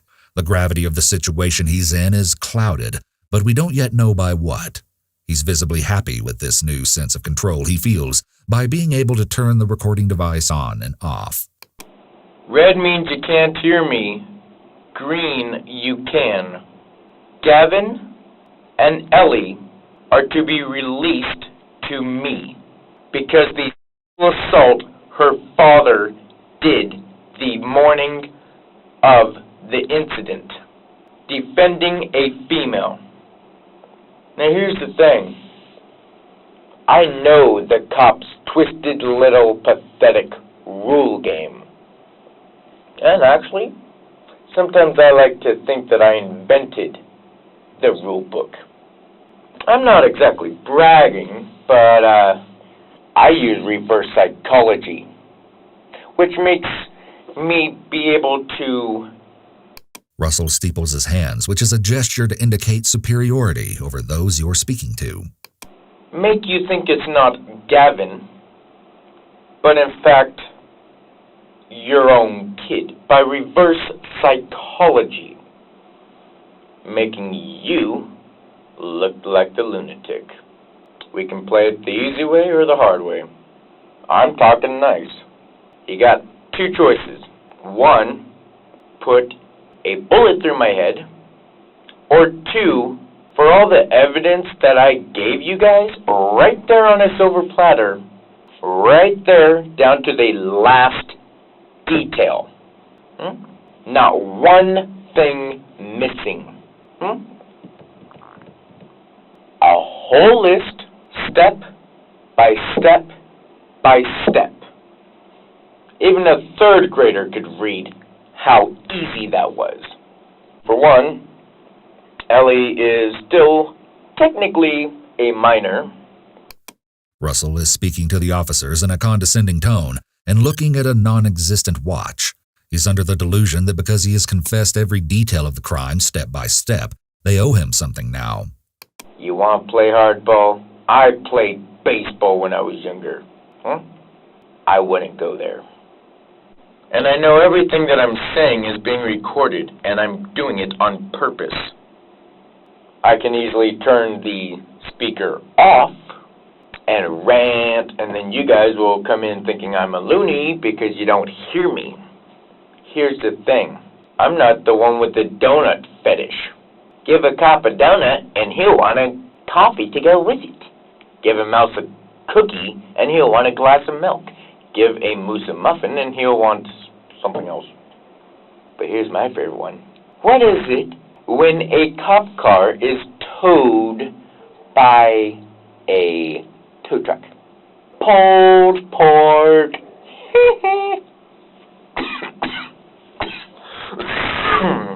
When the officers don't respond to his threats, Russell begins making police jokes and using police stereotypes. He continues on his narcissistic rant and delusions of having control and dominance in this situation. So, we can either tell pig jokes all day, or we can have a little chat. I'm very, good at convincing people, and I don't even use hypnosis. I think I just said yeah. Again, Russell speaks to someone who is not there. This is either a hallucination or vocalized internal dialogue. So, Ellie is to be handed over to me as soon as you guys can get her here. 2, Gavin is released so that when Ellie's kid is born, it can have a father. Ellen had faked a pregnancy, and there was talk that she used this as a tool to motivate Gavin and Russell to kill Aaron. When she first got locked up, she was trying to tell everybody she was pregnant. She was not pregnant. She told you she was pregnant? I've known for about 2 weeks now. 2 weeks? She told you? Okay. Did you tell Ellie you don't want to kill him? I told her, like, I don't want to do this. And I told her that like, I didn't want to kill him. So when these kind of things happen, Gavin, there's usually something that clicks and you make a decision on what you're going to do. The investigator starts establishing premeditation, which is required for a first-degree murder charge. How long before you hit Dad with the bat has that conversation come up? She's been talking about it for a long time. I tried to be civil with Aaron and stuff. I was like, should I offer to go and have a cup of coffee and discuss why he has beef with me? So going back to you guys getting there around 2:30 in the morning, is it possible you got there earlier than 2:30? I mean, we were at Union at like about 1:30. And did you guys have to wait around for a little while? We did. Ellie was like, just wait till he falls asleep and come in. And where did you grab the bat from? Where did you grab the bat from before you walked into the front room? No, I wanted to keep the bat for myself. Okay. Ironically, the bat that Gavin wanted to keep for himself, the bat that Gavin used to beat Aaron to death, was the bat that Aaron had on hand for protection. At best, Gavin used the murder weapon that was most convenient. At worst, Gavin took pleasure in this irony, claiming an ultimate power by using Aaron's sense of safety and security as a weapon against him, and walking out the door with it. Perhaps Gavin desired the bat for himself as a trophy. So now you're walking from Ellie's room with the bat, and the plan for you is to walk out the front door. That's what I mean, Ellie wanted me to kill him, but I didn't want to. I was planning on just walking straight out the front door. Did you play along with Ellie and say, okay, I'll kill him? Mm-hmm. You did? But then he woke up. Did you tell Ellie how you were going to kill him? No. Did she ever mention, hey, use the bat? Well, she said that if I wanted to, I could, and I was like, it's not that hard to punch someone in the throat. Here, Gavin displays an out-of-place, boastful sense of pride over holding violence-related knowledge. This is a strong indicator of aggressive tendencies. Family and numerous friends and acquaintances confirm that Gavin held a violent streak. Another of Gavin's close old friends shared the following.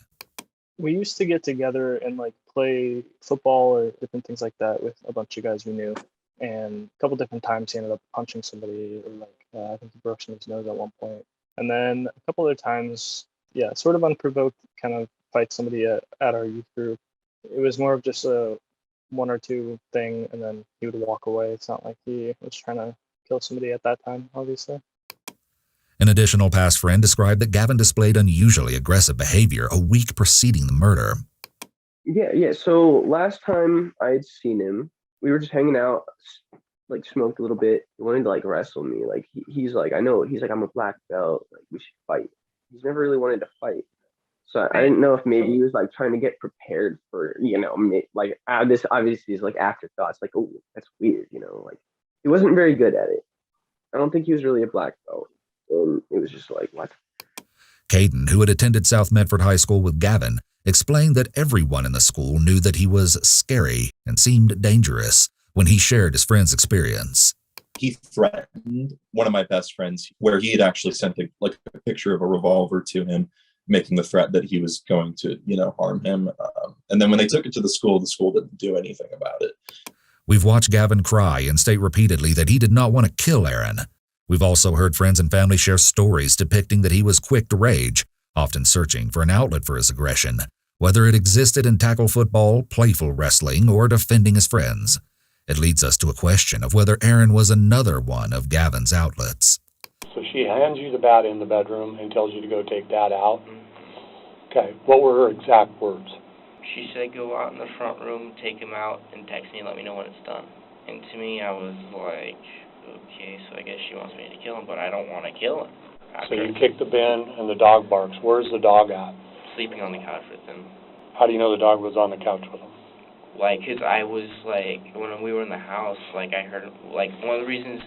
He's used the word like periodically throughout the interrogation, but here, Gavin uses it almost back to back.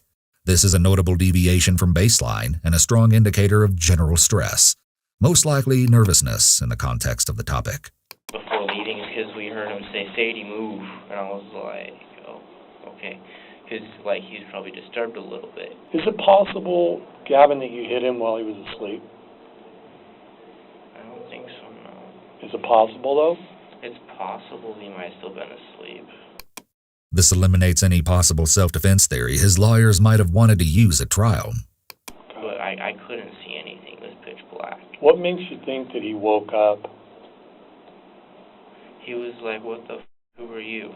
But is that after you hit him once or before? That was before.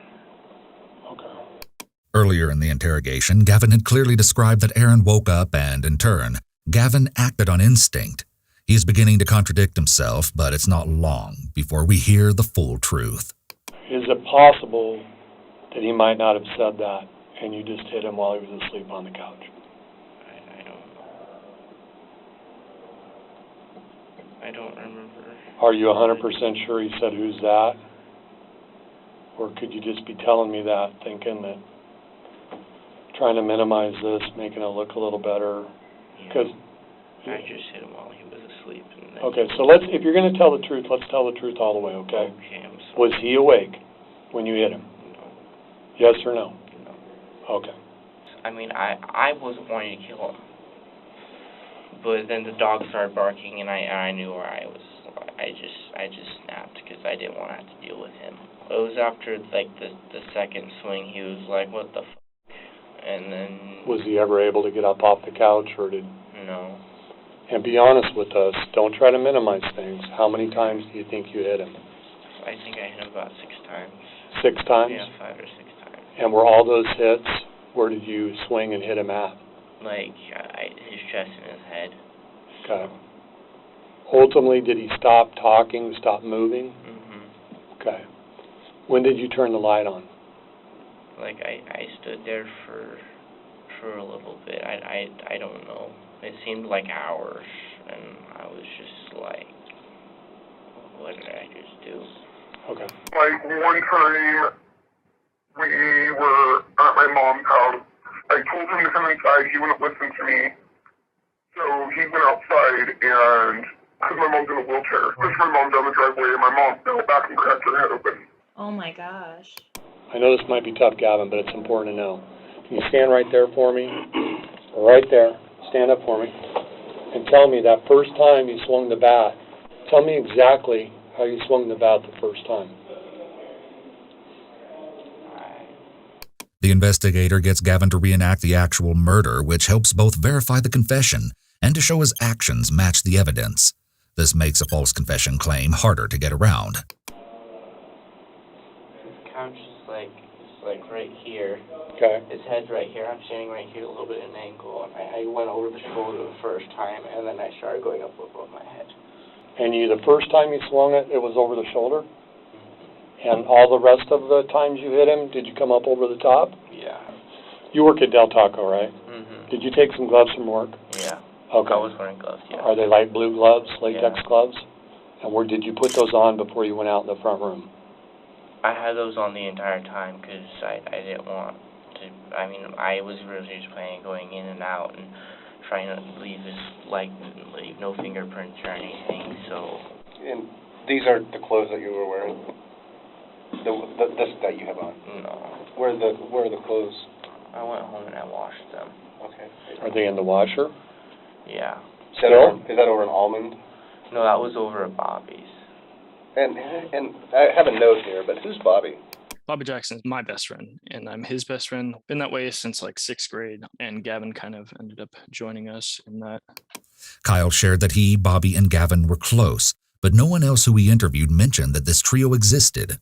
Gavin embodied multiple personas. He didn't belong to any one group, and those he regularly spent time with seemed unaware of others he regularly spent time with. Interestingly, Kyle and Bobby in one location and Jacob in another claimed that Gavin was living with them at the time of the murder. We were close.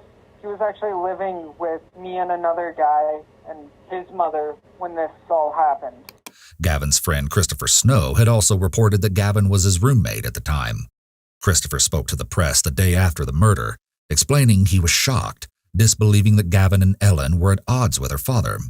The person who disagreed most with their relationship, according to Christopher, was Ellen's mother. Does anybody know that you did this besides you and Ellie and RJ? Did you tell anybody else? No. Gavin may not have told anyone that he followed through with Aaron's murder, but he certainly talked about wanting to kill him. No one we or the police spoke with commented that they'd suspected he would go through with it, but many commented that he'd spoken of it. In fact, one individual commented that Gavin regularly told others that he could get away with killing someone. An example would be he would say something along the lines of, I'd be able to get away with killing, it'd be easy, I know all these things, I'll watch all these documentaries. Like it was just something normal to say. Everything in his life seemed like it was a game to him. Interestingly, Gavin displays nonverbal behaviors which indicate feelings of insecurity and discomfort. For example, he hunches his shoulders and crosses his arms tightly over his chest, making himself smaller and more contained, essentially an upright, adapted version of the fetal position. Before you leave the house, are you being 100% honest with me that Ellie was out in the car? Because I'm a bit confused, because when did she come back in and get the dog? She came back in after I hit her dad. Note that Gavin commented, hit her dad, not killed her dad. This is distancing language, or language that places psychological space between the topic under discussion and the speaker. Either Gavin doesn't register the murder, or he cannot stand the thought that he killed someone. Why do you think you hit him? To me, in my eyes, I felt like he was an enemy. Like he was out to hurt me. Okay. So. What do you think happens when you hit somebody in the head with an aluminum bat? There's a lot of brain damage. Do you think it could cause somebody to die? Yeah. This is to establish another element of first-degree murder, is that it must be committed with some sort of intent to kill the person. The murderer must therefore have attacked or harmed their victim with the purpose of ending their life. Okay. Did you do anything to try to give him any kind of aid? No. And how does Ellie get in the house? She just comes in through the front door. Hold on. When she comes through the front door, what does she see? She sees her dad laying on the couch. What does she say? Well, she didn't say anything. Did it shock her? Was she upset? Not really, no. Did you tell her what you did? No. Was it obvious? It was obvious, yeah. Okay. This is to show that Ellen knew this was going to happen and that she was a co-conspirator, so she can't later deny knowing Gavin was planning to kill him. When Ellie comes in, is he making gurgling noises or has he stopped making those noises? He was still gurgling. Gavin's body language is an extreme show of emotional distress. More genuine than the adapted version we witnessed previously, he is sitting in an upright fetal position, holding his knees to his chest. This is blatantly self-pacifying, indicating Gavin is far more affected by this than his vocal tone and straightforwardness suggest. So she comes in, gets the dog. Does she go outside or does she stay in the house with the dog? She just goes outside. RJ and I, we opened the trunk and then we put him in there. Okay, tell me about, let's back it up and walk through that slowly. I'm sorry. Individuals compress their lips under periods of great distress. Gavin's lips have disappeared. And RJ came in to the front door and RJ saw it. What did RJ say to you? He was like, "Oh God, that's gross." And then I was like, "Okay, you grab him, his feet, and then we'll get him out to the trunk." And then we kind of drug it through the yard, and then we just like lift him up into the trunk. So, you're in the house. Do you guys go back into the house after? This is to establish a possible burglary charge. It also shows the callousness and lack of remorse after the fact for the crime. Do you remember getting any money in the house? Oh yeah, she went and took some money from her dad's wallet. Yeah. How much cash did she get? She said it was like $40. Okay. From his wallet? Yeah. So he obviously didn't have his wallet on him. Yeah.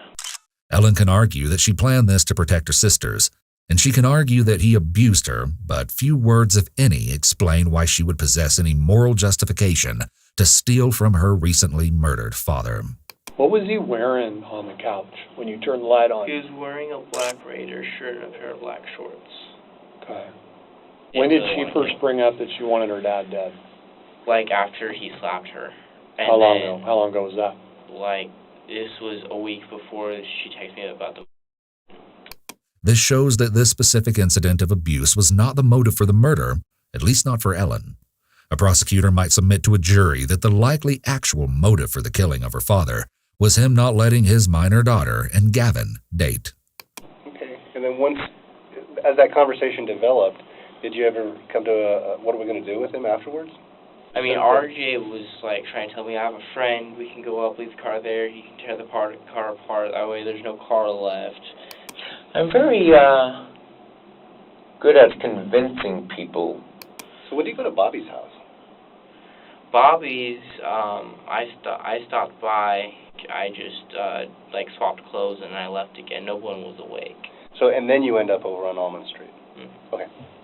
Investigators later learned that Gavin had led them astray, hoping they would stop by Bobby's house so his friends would know that something had happened. And run through us with what you were wearing at the time that you hit him with the bat. I was wearing my gray hoodie. And Not that one? It was a gray pullover hoodie. Okay. It wasn't this one, no. Okay. Like all my hoodies are What was gray. on under the gray hoodie? And then I had on, it was my Batman t-shirt, I think. Okay. And that I think I actually left at the house, but I don't think there was any blood or anything on that. And what pants were you wearing? Well, I'm still wearing the same pants. I didn't change my pants. I just changed my jacket. So you were wearing those pants? Yeah. And what shoes were you wearing? I was wearing my boots. The ones you have on now? Yeah. Or the ones, I don't think you're wearing them now, Well, right? they took them off, yeah. Okay. What do you do when you get to the location where you guys dump Aaron? We kind of sit there and we're like, nature. It was peaceful and it was relaxing. Gavin discusses how it was peaceful and relaxing looking at the woods and lake while sitting in the car with Aaron's dead body in the trunk. This shows a serious lack of remorse. When you get there, though, what do you guys do? I'm sorry. So we kind of sat and we kind of enjoyed the view because it was nice out. Gavin goes off on a tangent, displaying a symptom characteristic to his attention deficit hyperactivity disorder diagnosis: lack of focus. And then what happened? And then we're like, okay, let's get this done before anyone drives by or anything.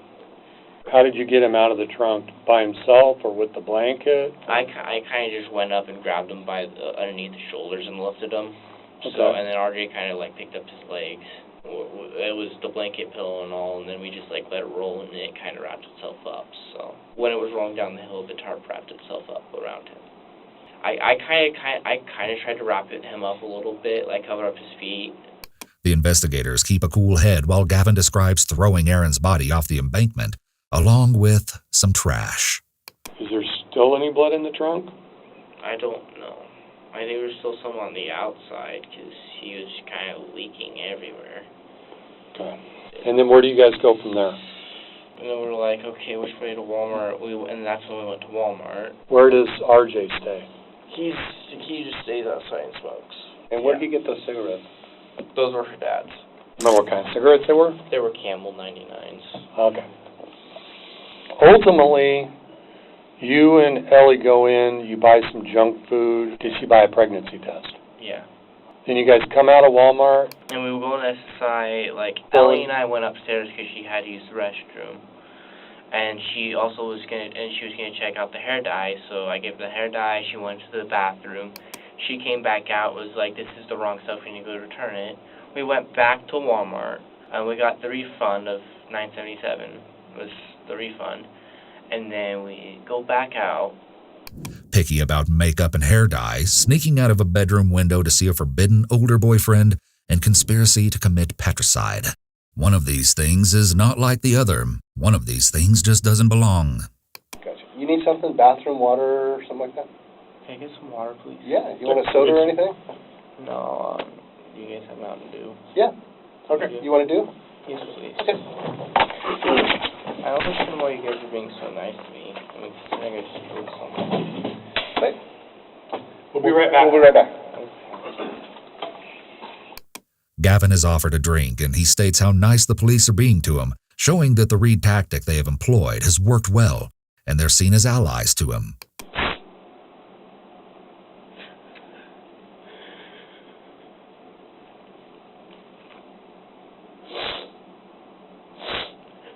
It proves difficult to determine whether Gavin is experiencing true remorse over what he's done, or regret over the repercussions, or both. Whatever the case, Gavin's emotionality indicates that he didn't go about this entirely in control and intelligently. Up to this point, we can reasonably speculate that Gavin displays aggressive tendencies, violent behavior, and impulsivity. There's more to this story, but we'll cover that later. Gavin had displayed concerning behavior throughout childhood into adulthood, so much so that he was considered a possible threat to others at South Medford High School. People talk about schools having like a list of kids who are potential threats. I'd say he was like the poster child for that person at our school. It was like an understood thing, you know, about Gavin, that's kind of the person that he was. Kind of a scary person, not someone you would think to mess with. Yeah, it just kind of gave me like an off vibe sometimes. You know, everyone jokes around like, okay, if we had a school shooter, it'd probably be him.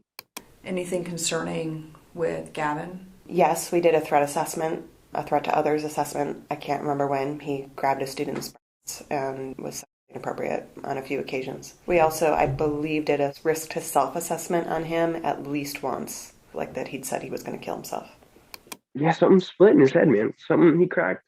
Like I said, it's like she did help kill her dad, but like I swear to God, you know, she was crazy. From what I heard, you know, she did some crazy shit, but I don't think she would have killed her dad. All right. How you doing? I'm barely awake. You are? I'll tell you, if I was at a police department, I would be wide awake. Detective Smith is consistently direct with Ellen. She implies here that Ellen should be more alert, despite Ellen being sleep-deprived because of the circumstances. This seems rather counterintuitive, considering that Ellen is already displaying high levels of resistance, which interrogators typically counter with empathy and kindness. We talk to everybody that is involved, and then... Okay? Mm-hmm. Okay. I've been under the weather lately. Oh, goodness. Okay. Ellen makes poor attempts at eliciting sympathy in whatever way she can throughout the interrogation, but the investigator pays little mind, often implying that Ellen is, for lack of a better word, dramatic. This is markedly histrionic behavior. Histrionic essentially means melodramatic. In the mental health world, histrionic behavior is heavily and unsurprisingly present in histrionic personality disorder. It can be a symptom of a variety of other disorders as well, but generally refers to maladaptive, attention-seeking, and exaggerated behavior. And then we talk and try to like hammer out and figure out what who's saying what's going on, and try to really get the real story from everybody, okay? Of course. Is it okay if I keep talking to you kind of about what we've learned? Mhm. Okay. And then if you feel like letting me know stuff, you can do that. Does that sound fair? Yes. Okay. So, this morning when the police were called to your house, it was because your sisters actually saw you and Gavin and somebody else in there, a couple other people in there leaving. Then they saw a lot of blood in the house, okay? So then what they did was call Michelle. You know Michelle? No, I don't know Michelle. I'm pretty sure that's her name. Your dad's girlfriend who was over at the house last night? Oh, Mickey. Mickey! Thank you. Her name's Mickey. Okay. Thanks for helping me out. They called Mickey and then ran to your mom's house, and so everybody's really concerned and worried about you and your dad, because we actually don't know where your dad is right now. That's really frustrating. That's really disturbing to hear. I agree. Consistent with previous displays, this behavior is more than awkward. It's uncomfortable, what some might call cringy to watch. We can tell she's attempting to muster up and replicate something resembling shock, panic, or concern, but she falls considerably short of the mark. Nonverbal experts might determine she is being disingenuous from reading her robotic arm movements, chiral facial expression, or incongruent verbal and nonverbal communication. Even her word choice comes off as suspicious. Imagine being detained, sitting across the table from an investigator in an interrogation room, and learning that your father is missing and there is blood everywhere in your living room. Would your response be a robotic? That is very disturbing to hear. This is more so an explanation of an emotion, not an expression, which is why we easily sense that something is off. The investigator directly challenges Ellen with step 1 of the Reed interrogation technique discussed earlier, positive confrontation. She lays all the evidence law enforcement has indicating Ellen's involvement up to this point. We also can tell from this moment and from points earlier in the interrogation that Detective Smith is attempting to set up a theme that involves Ellen's sisters. Similar to Gavin's moral justification for committing the crime, Ellen's might be that she was trying to protect her 2 younger sisters. I absolutely agree, and your sisters are a little bit disturbed by that as well. Because they're scared that they saw you leaving, they're scared there's blood in your house, and they're scared that nobody knows where your dad is. So they're awfully little to have those kinds of worries. Maybe he was looking for me. So where did all the blood come from in your house? I don't know. Okay. Mickey knows that you were there, Sierra was there, Olivia was there, your dad was there. So it would be nice if we could get some of this figured out. And like I said, Detective Smith makes a skillful confrontation about figuring out what's going on, without making a direct contradiction to Ellen, who begins to gesture and move without purpose. For instance, she momentarily glances at her nails here. These meaningless gestures and movements grow to be progressively more pronounced. Meaningless movement, otherwise known as fidgeting, is a widely known nonverbal indicator of nervousness. Pay attention to the topic of conversation during times when Ellen fidgets the most. So, somebody else is talking to Gavin, somebody else is talking to Mike. Oh, got a little owie there? That's it. Okay. So, it would be nice if we could get on the same page now, okay? Excuse me, what's your name? Stephanie. Stephanie, I'm barely awake right now, and I barely have any recollection of what happened yesterday or within the 24 hours. Do you need coffee? I hate coffee. Okay. I try to stay away from caffeine and other chemicals. And you don't eat meat. Is there anything we can get you, from a fast food restaurant that would... No, thank you. Okay. In all honesty, I don't feel like I deserve that. You don't deserve food? Why? Finally, Ellen expresses something resembling guilt. At least that is what it seemed like before she said, I don't feel like I deserve any of my basic human rights. Oh. Especially when it comes to my father. Okay, help me understand that. They've shamed me for the way that I eat for years. Okay. Like in what way? Just shaming me. Well, you don't eat meat. Do they comment about that? My dad ridicules me for that. Okay. Well, that doesn't have anything to do with you being hungry and us wanting to go out and grab you something if you want something. No, thank you. Okay. But thank you for the offer. Well, you bet. Yeah. Some may feel bad for Ellen, but keep in mind what she was recently part of. It could be that her father ridiculing her over food was only one piece to the puzzle that set her off. But fixating on this detail in this moment, going so far as to share it with Detective Smith, indicates egocentrism, which involves interpreting life as though it exclusively revolves around the self, and maladaptive self-pity. There could be a persecution complex here. If Ellen holds a persecution complex, she possesses a persistent belief that others have malintent toward her. It's hard to determine whether there's mental illness involved at this point. She could be playing the sympathy card.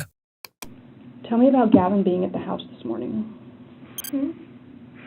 He was walking with me everywhere, so if we went there, then he was there. Okay. And what were you guys doing there? Probably, I don't know. I'm I know. half asleep.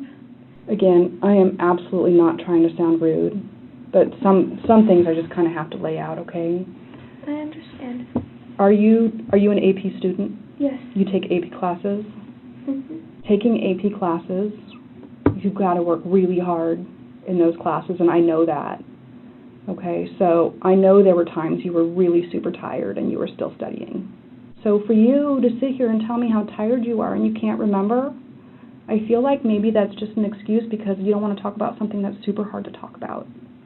Detective Smith is narrowing the ability for Ellen to be evasive. We are all trying to piece together what happened because we're very worried about your dad. And I get that it doesn't sound like to you he was the best dad. Of course I'm going to be worried about him. He might have abused me for most of my life, but he's still my father.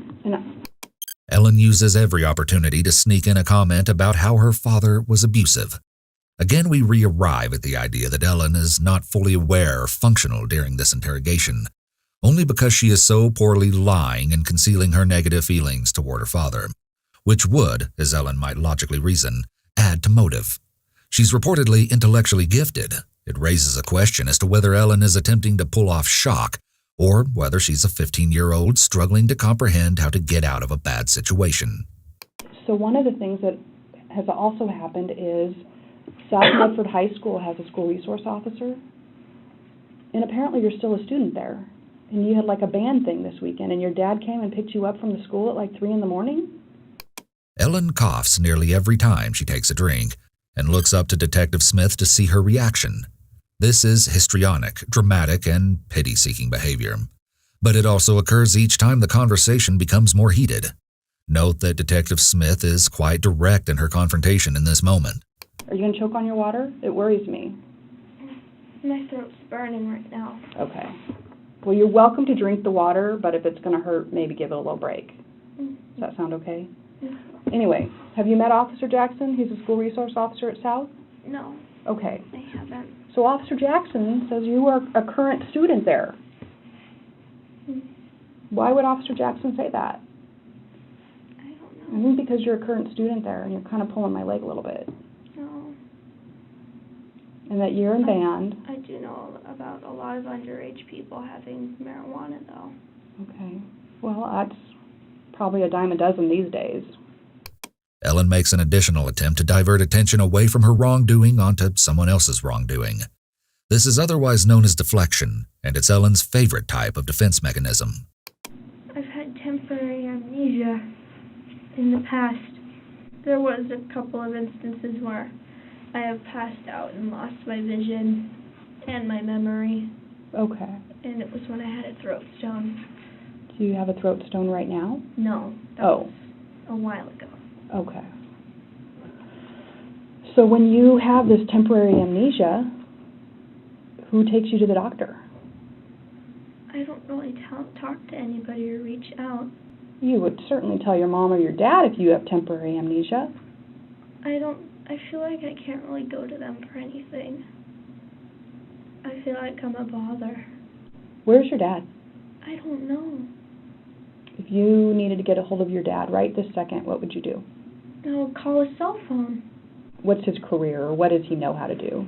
Sometimes he does, like, yard work or something. What was the last job he did? Like I said, a roofing job or something. Oh, the Something on roofing job. roof. You said for a neighbor? Yeah, Okay. Did he get paid for that? I believe so. How much money did he get for that? I don't know, Stephanie. Okay. Okay. You know, I'm just trying to figure out what happened. That's all.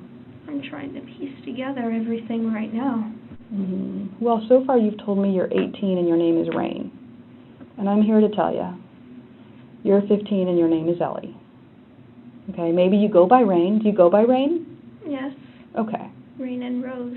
So your friend would know you as that. Like Russell goes by Mike? Okay.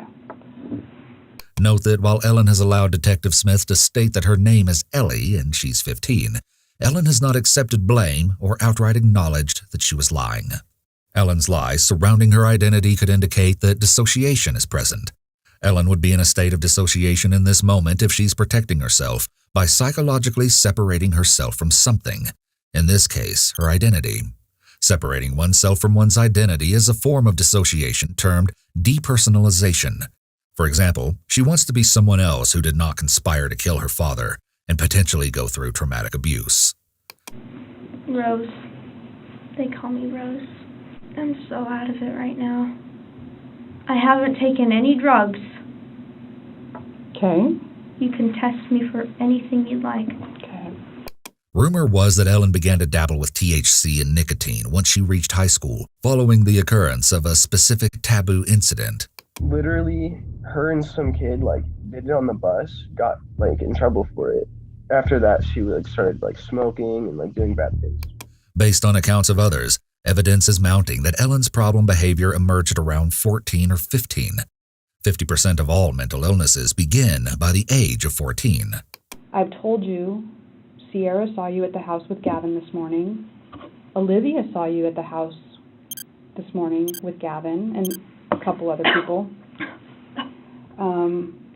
Sparklebeak is somewhere I don't know, that you took Sparklebeak this morning from your sister. So, I mean, that's just like what I'm coming up with off the top of my head as things that I have told you that should be perking you up and waking you up and like, oh my goodness, I'm sitting at the police department. I've just heard all of these facts. I've talked to a lot of people about difficult stuff, and the things you're doing right now are not unusual for people to do when they don't want to talk about something, or it's hard for them to talk about something. Okay, I don't want you to... this is phlegm. Oh, it's phlegm? Okay.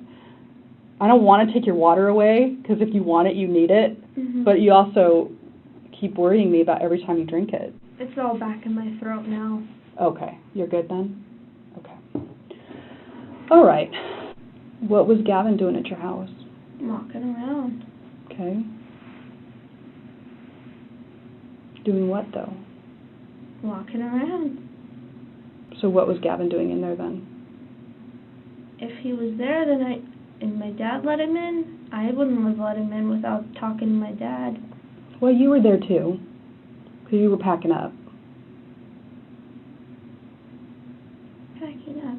Yeah. We need to get past this tough stuff to talk about. In reference to tough stuff to talk about, this is a passive confrontation made in an effort to appear sympathetic and understanding.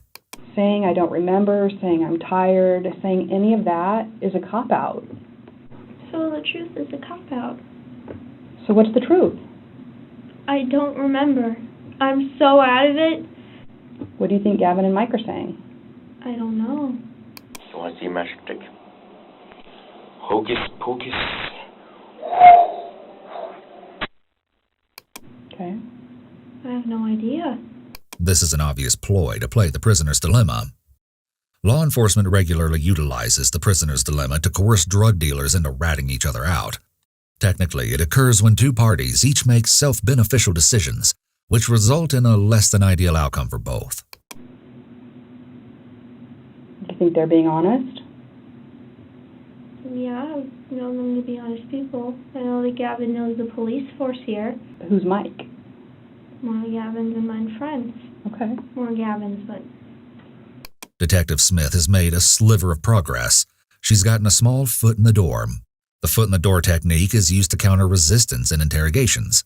Ellen has acknowledged that the two other detained individuals are in fact Gavin and Russell, and that she does in fact know who they are. This may seem like a small victory, but by way of the foot-in-the-door technique, Detective Smith has greatly increased the chances of Ellen providing more important information. And that was actually the older boyfriend? We were friends with benefits, but never really a relationship. Okay. And did your dad approve of that relationship? I didn't really tell him about it, but he saw us holding hands and he freaked out. Mm-hmm. It's just dawning on me, and I'm going to point this out to you, that you have a pretty good memory of all of that stuff, but you can't tell me what happened. Of my past? 10 hours ago, not even 10 hours ago. My past is ingrained in me. Okay. Because of how much pain it's brought me. Uh-huh. You know what happened 7 hours ago. Do I? Yeah. Like I said, it's been a long time since I've seen a parent act the way your mom was acting this morning. She was literally on the ground, sobbing. On her knees with her head buried into the ground, sobbing. She's worried about you. She's worried about Aaron. I'm worried about my dad, too. From what you've said, there's blood at the house and he's gone? Yes. I feel like that probably doesn't come as a complete shock to you. I'm very good at hiding my emotions. I have to be strong for my little sisters. Well, yeah. I mean, there's a lot at this point you owe your little sisters. What if your dad can still be helped? Then let's find him. Mm-hmm. Detective Smith is gauging Ellen's response. Were you at a band thing up in Salem? PCI. What's that? Pacific Coast Invitational. What instrument do you play? It's like the front percussion. I don't even know the name of the instrument I play. Do you play cymbals? No. Do you play a triangle? No. Detective Smith is warming Ellen up, encouraging her to talk about something she knows Ellen enjoys, music. Most of those we spoke with who knew Ellen knew her through band. She was just kind of, an average band student. I think she played the clarinet and bass clarinet. She did band camp, so she did marching band. I would say that's like where the majority of her friends were kind of located. She was one of the kids who hung out, in the area during lunch and stuff. So she was, just a regular band kid. Are you going to take a little sleep? I'm really tired. Okay. All right. Ellen puts her head down as if to go to sleep, passively ending the conversation at this point. A very common tactic employed when a suspect is not getting the information they want from the investigators. Since she cannot craft her story to fit the facts, she attempts to stop talking.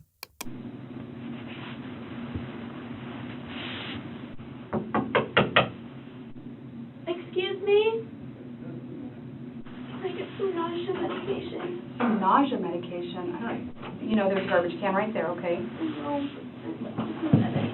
I'm going to see. I know we have Tylenol, Advil. Ellen then asks for a place to lay down. Detective Smith leaves. Afterwards, Ellen continues picking at her skin and her nose, and appears to place her fingers in her mouth. Consider the meaning behind Ellen's non-purposeful gestures in these moments.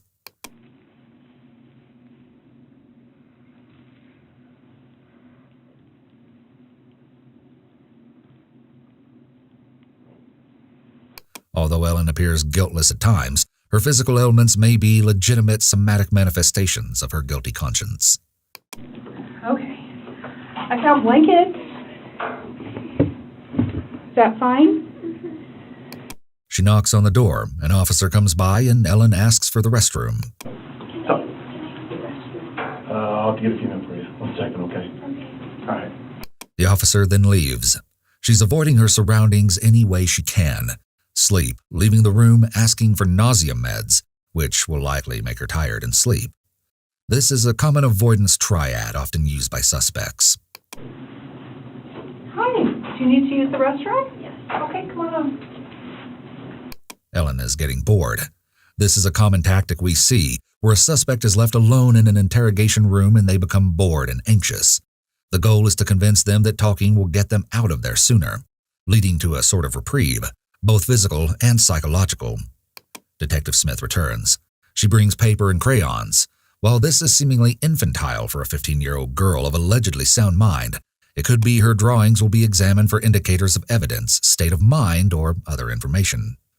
They may also serve to relax her and ease her anxiety, making her somewhat more likely to talk, though ultimately still be bored with such simplistic items when questioning resumes.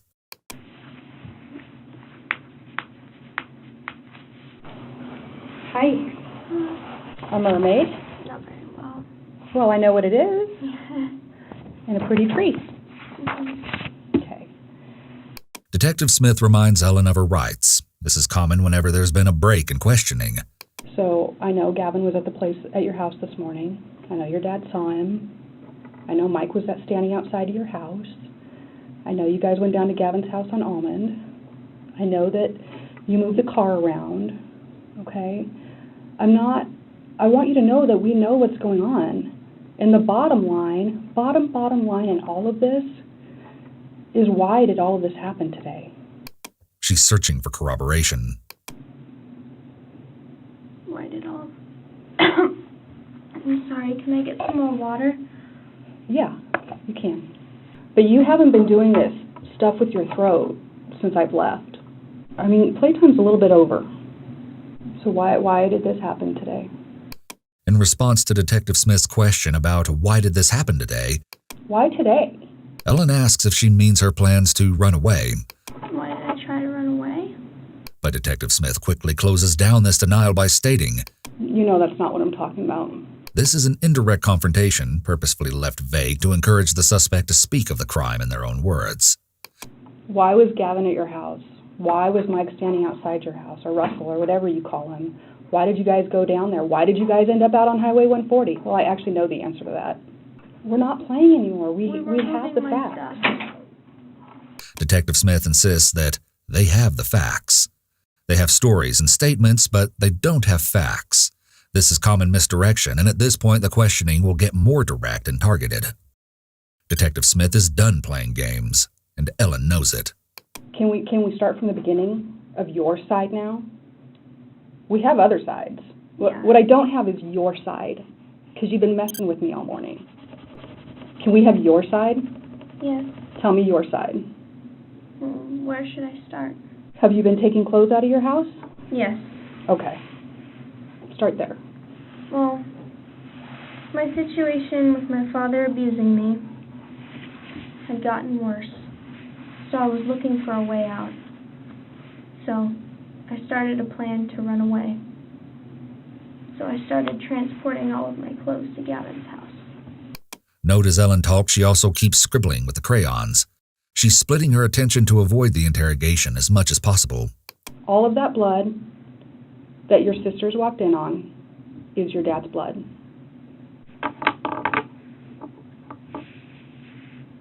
What Russell attacked my father. Ellen states, Russell attacked my father and his bloody machete is over by the northern Walmart. This signifies a major shift in her psychological stance towards both Detective Smith and the interrogation. So tell me everything you saw that happened to your dad. I didn't see anything. Like I said, I was in the back room, and when I heard the whole thing going on, I jumped out the window and I ran. Okay. There's something different about the way Ellen speaks here versus the way she's spoken previously. The cadence is off. She cuts herself short. She's lied consistently up to this point, but this moment seems significant. Perhaps the outcome of the conversation is more salient to her at this point. Whatever the case, her speech deviates significantly from baseline, an indication of heightened physiological arousal. Okay, I'm going to take notes so I can keep track of this, okay? How do you know Russell was with your father? Because Gavin was with me, with my stuff. He was with my stuff. How do you know Gavin was with your stuff? Because I could see him through the back window. How do you even know that a machete was involved prior to going out to that North Walmart area? Because he had it on him. And then he pulled it out, and I saw the blood on it, and I realized what had happened. And how were you guys getting around, like to the Walmart or that kind of thing? Russell got the keys, and we took my dad's car. This is another inconsistency. In terms of the last time Ellen claimed to have been in the car, several days prior to the murder. Ellen continues to scribble with the crayons. So, where did you meet up with whoever was in your car? Was in the car? The alley. Okay. Gavin took me back and I pulled it into the alley. And what's the very next thing that happened? Then Gavin and I go in to get the rest of my stuff, and Gavin has the car started, and Russell has a tarp hanging out of the back seat, or the back trunk. Yeah. And then... Did you stop at Gavin's house first? Yes, we did. Okay. We dropped all of my stuff off, and then I was hungry. So what about your dog? We dropped the dog off there. Okay, gotcha. He's there now. Okay. So you and Gavin go into Walmart, and then you said you go to the SSI building? Yeah, that's what Mike wanted to do. What did he want to do there? I guess he wanted to make Gavin his rep payee. Did you go back to Walmart? Yes, I went back into Walmart to return something. Oh, what did you return? Hair oil. Okay. Where was Mike during that? Well, since he killed my dad, and I have suspicions that he was in the trunk, maybe he went to do something with the body. Detective Smith pauses. And I've been a little bit, blunt with you during this process. That's what I appreciate, blunt. I don't like people that beat around the bush. This is a dissonant contrast to her previous behavior of playing an extensive game of cat and mouse. Then I'm going to be blunt with you. The information I have is you knew your dad was in the trunk. My guess is it probably wasn't a great feeling to know that your dad was in the trunk. Am I right? Yeah. What were you saying to Mike and Gavin about your dad being in the trunk? I was asking them about it, what's in the trunk with the tarp, and they're a body. I'm whose body? Why, is my dad in there? And Russell says yes. I believe that Russell's the one that killed my father. Okay. Was anybody wearing gloves today?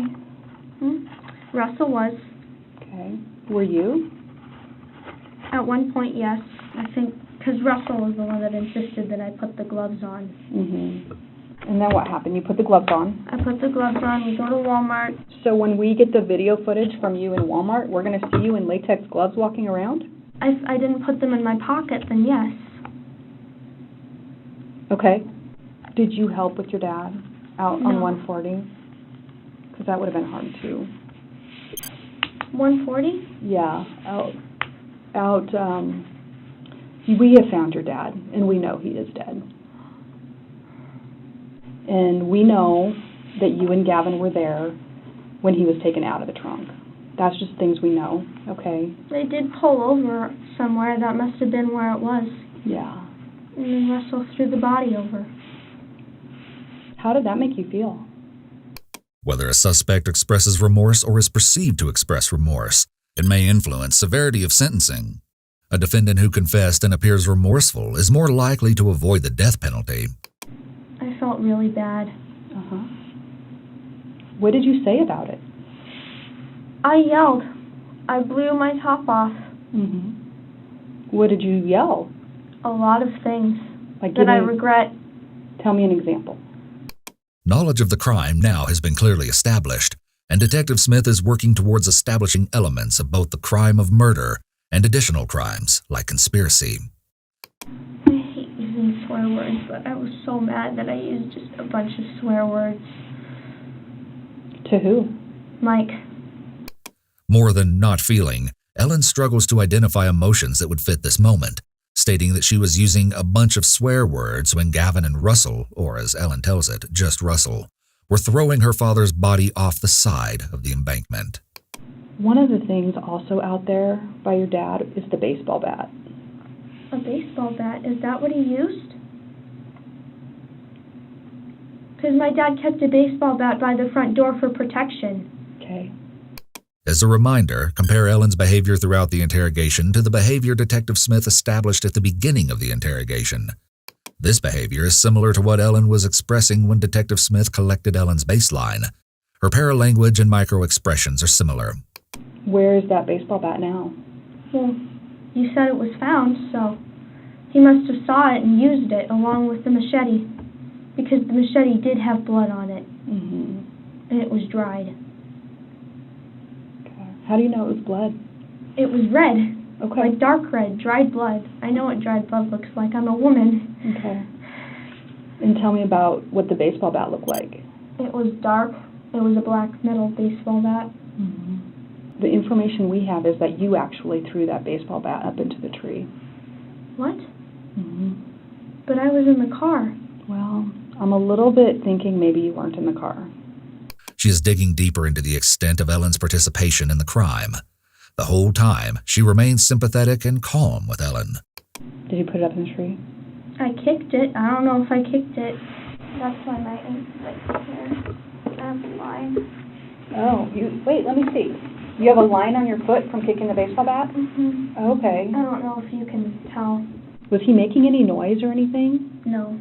Could you tell if he was alive or if he was dead? No. He was wrapped up. I saw his head covered in towels, and he was in a blanket. Okay. And how did his head get covered in towels? I guess Mike or Gavin must have wrapped him. But Gavin seemed just as shocked that that happened as I did. I think Mike took it too far and did that. Okay. And where was he when you saw that? They were pulling him out of the trunk. And when you say they, you mean Gavin and Mike? Yeah, Mike did most of it, though. Okay. But, I mean, he needed help. Yeah. Ellen states they were dumping the body, but stated previously that Russell did this on his own. She continues to struggle to keep track of her lies. Like what, do you know the names of roads? Yeah. You do? What roads were you on that you know the names of? I know that we went on Hillcrest. You know you went on Hillcrest? That's all I can remember. I was just kind of sitting there freaking out, staring at the road. Okay. Okay.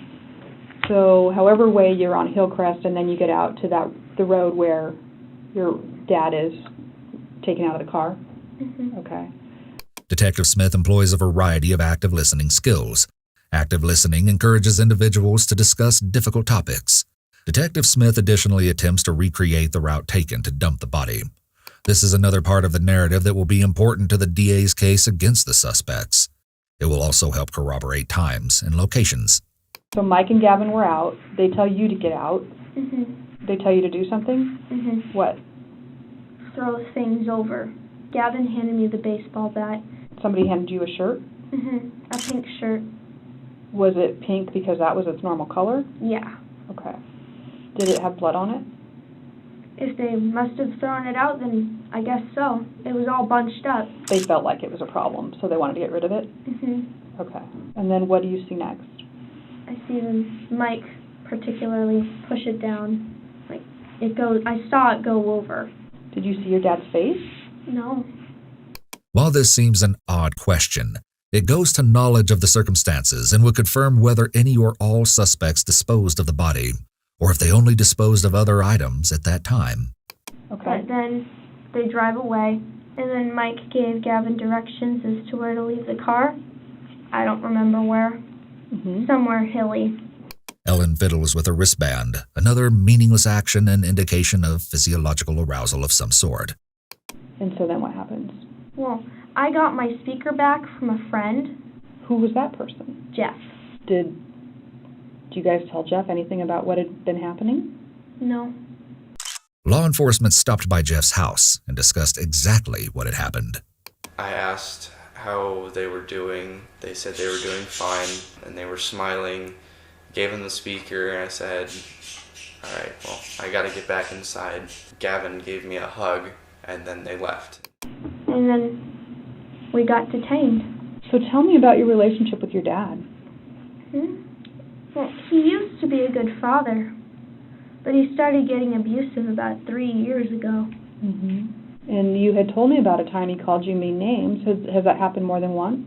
It happens all the time, or did happen all the time. I don't know what brings it on. He just does it. I take all of the whatever happens. How does he treat your sisters? Like gold. He would get drunk, and wherever I was sleeping, he would come and he would lay naked with me, and he would... Okay. So I would leave and try to sleep somewhere else in the house. When's the last time that happened? A couple of days ago. Saturday. after I came back from my band trip. Okay. And then Mickey came in and pulled him back into the room. When she came out, would she have seen him laying on the couch? She saw his head, but I think that's about it, because she just kind of poked her head around the corner and said, Aaron, come back into the room. He's like, oh, okay, crazy lady. Has he ever? Yes. Okay. It got on my hand, but then I went and I just started scrubbing and scrubbing and scrubbing because I felt so dirty. When was that?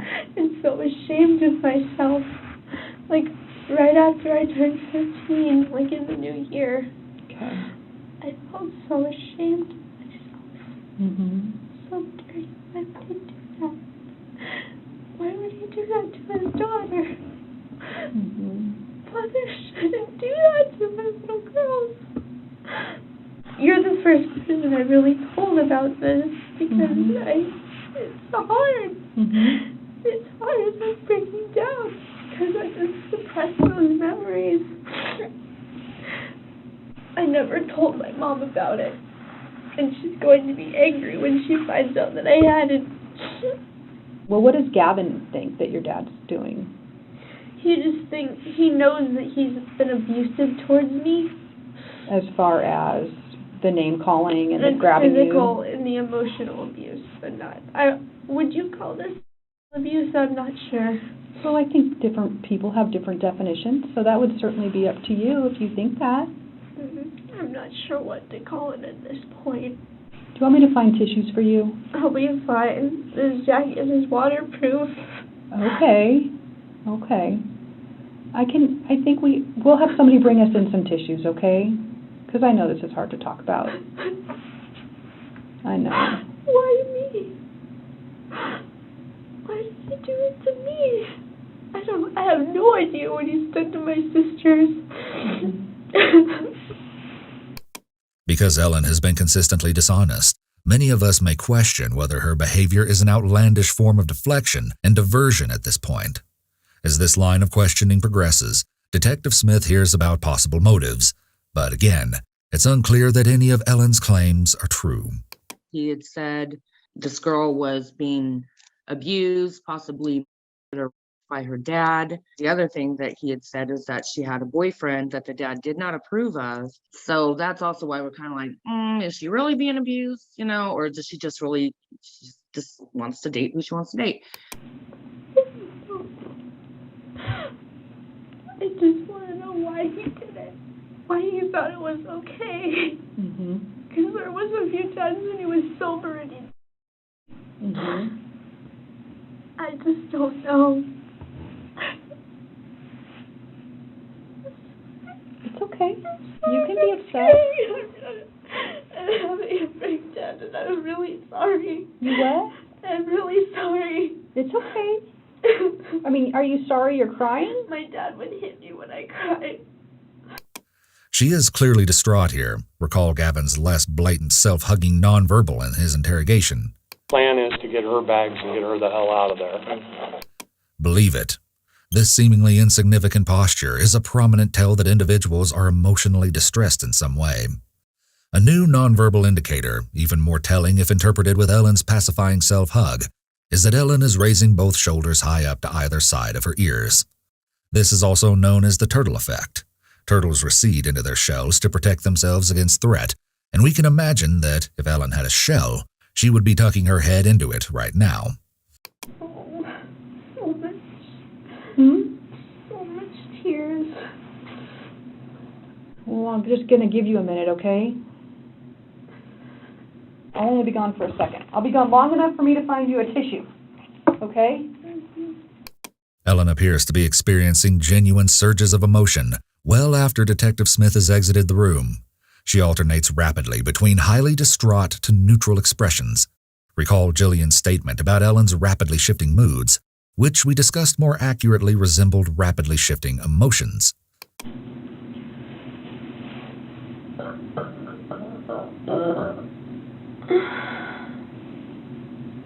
We could infer from Ellen's expressions in this moment that she's struggling to regulate her emotions. This isn't to say that it's not reasonable for Ellen to be distraught over the alleged abuse, but rather that her specific way of responding hints at potential abnormal emotion regulation and possible psychopathology. She's just kind of filling us in, and she's going to come back in and chat with you. Okay? All right. It's going to be really important that you're truthful about everything at this point, and we're going to help get through this, okay? All right. So she'll be back in just a minute. Okay. All right. The officer encourages Ellen to be truthful about everything. Common thing to say, to play as if the truth is liberating and will help the suspect. It rarely helps them, though. You are an artist. It sounds like there's been some talk about your dad and the way he treats you and like what to do about that and how to fix that. Do you know anything about those conversations? This is the overture to establishing premeditation. Discussing conversations also sets up the stage for charges of conspiracy to commit murder. There's not any that I was involved in or that I know about. It sounds like at least something had been planned. I think Mike might have planned something, I don't know. Yeah. Because I heard a knock on the door. And Mike was the only one in the yard at that point. And then I heard the door open. And I guess, I don't know, maybe he tackled my dad since all of his blood was on the couch, the majority of it.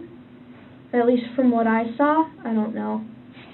I feel like you're putting a lot on Mike. Ellen spends a large portion of her interrogation blaming Russell, and Russell spends a large portion of his interrogation demanding her release. It's a tragic contrast. 3, all charges are to be dropped, and every recording due to that is to be destroyed. Russell seems completely detached from reality, relishing in his perceived position of power by the demands he makes. I know cops are really good at that. Oh, I misplaced that file. Oh, I know your sick, twisted games, boy. 2 hours. Because I know Gavin has been put in a different holding cell in a different building. Release him, bring him here without handcuffs. You guys can hold on to the goods. I really don't give a So, we can do this the nice way and we negotiate, or we can do it the hard way and I can release my bipolar. I even know how to beat the legal system with its own laws, too. Never tricked me, buddy. What are you diagnosed with? Autism, bipolar, definitely don't get me mad. 90% of the time I'm cool. Okay. Unless you give me reason to hit you, then I hit you. Which actually, you don't really want that.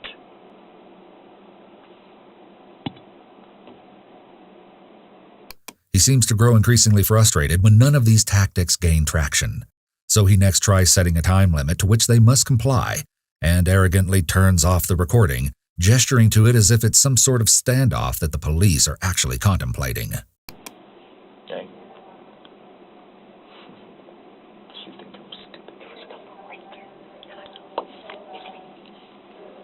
Clock's ticking. Gavin, Ellie, there. Or I say no more. Punk.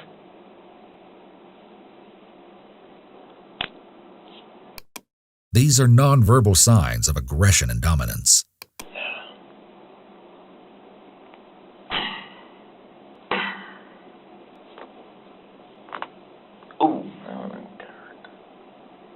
Old MacDonald had a farm, E-I-E-I-O. And on that farm he had some bacon. Russell begins to more directly mock law enforcement, showing clear signs of lack of respect for authority. He's joking, but there are highly negative undertones to what he relates. With a grease there and a grease there, everywhere grease all over the road. Whee! All the way home. 5 little piggies eating at the trough. Wait, no, wrong one. Three little monkeys jumping on the bed. Wait, no. Hey, you guys want to hear another cop joke? Three little pigs fell in the mud. That's a dirty joke. You want to hear a clean joke? You didn't scrub hard enough. His behavior grows progressively confrontational, and his demeanor is far less lighthearted. Oh boy, that's not good. I should really have a talk with my bipolar side. No, you shouldn't. Yes, I should. Some may argue that Russell is unknowingly working against the potentially damaging effects of the isolation aspect of the Reed interrogation technique. Russell takes control of his situation, regardless of whether it's founded in reality, likely reducing his feelings of boredom, thereby contributing to reduced emotional or psychological distress. Please send Gavin and Ellie Fryer into this room, please. Thank you. Asking nicely. He might be under a delusion, but Russell's behavior is still notably histrionic, similar to what we see throughout Ellen's interrogation. He puts on a variety of melodramatic displays. Scissors and pocket knives are nowhere on me, but my teeth are very sharp as well. I just found the wire that goes into the wall, and I'd really hate to get hurt by a cop. Or is it the other way around? I forget. The police continue to let him speak, giving him all the rope he needs to hang himself further. Who cares anyway? I just saw Gavin go by. Here's the thing. You passed the door. Bring him back. Please. Thank you. Individuals exposed to violence often display violent tendencies that develop as defense mechanisms. Here, it's almost as if Russell is putting up fists preparing to fight with his past, the one which reportedly included a significant amount of violence. So one thing that we, just to kind of run you through it, and I'll let Jim take over, is you wanted to have a cigarette. We went outside. Yeah. Gave you a cigarette. Yep. I advised you of your Miranda rights. You remember that? Yeah. Said you understood your rights. The investigator wants it on record that he allowed Russell to smoke a cigarette, and that he advised Russell of his Miranda rights twice. The investigator begins to quickly recap his previous testimony and what they did on the crime scene visit so he doesn't have an opportunity to retract his prior statements of guilt. This room's recorded. It's got a mic. And you turned it off earlier. Well, I turned it off and on several times. You really told us that last night is when you and Gavin walked over to Ellie's house. Yep. And that you met her at Union Park? Yeah. Okay, is what you told us. Yeah. Is that still true? No. Okay. We could easily interpret Russell's behavior as psychopathic, and that he doesn't display signs of remorse, even occasionally laughing. Based on information from sources and from what Russell has stated about himself, he more likely does not comprehend the true meaning and impact of what he's done. So why don't we start from the beginning? Okay. And just give us the, I mean, you've been very cooperative and truthful. So you're very intelligent. Yeah.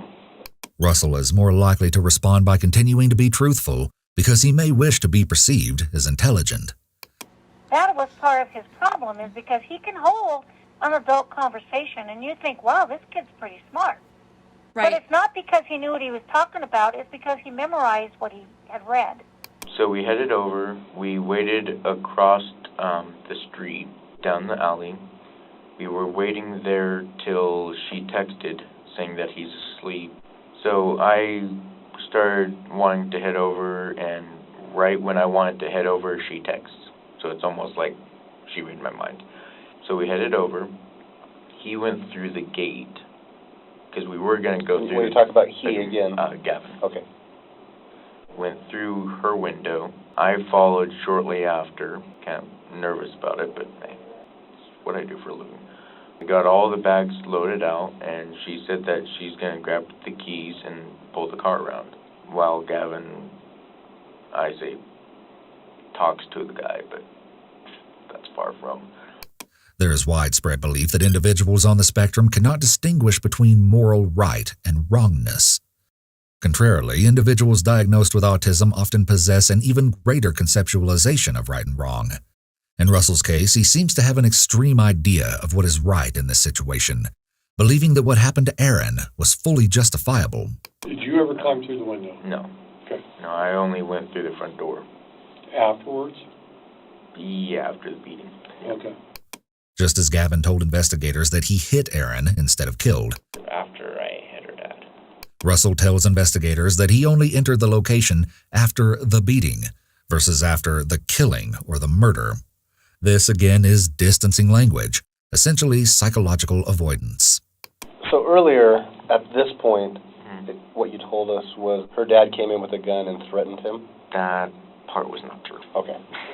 I just wanted to make it look like he was a good guy. And he is a good guy, trust me. Who is? Gavin.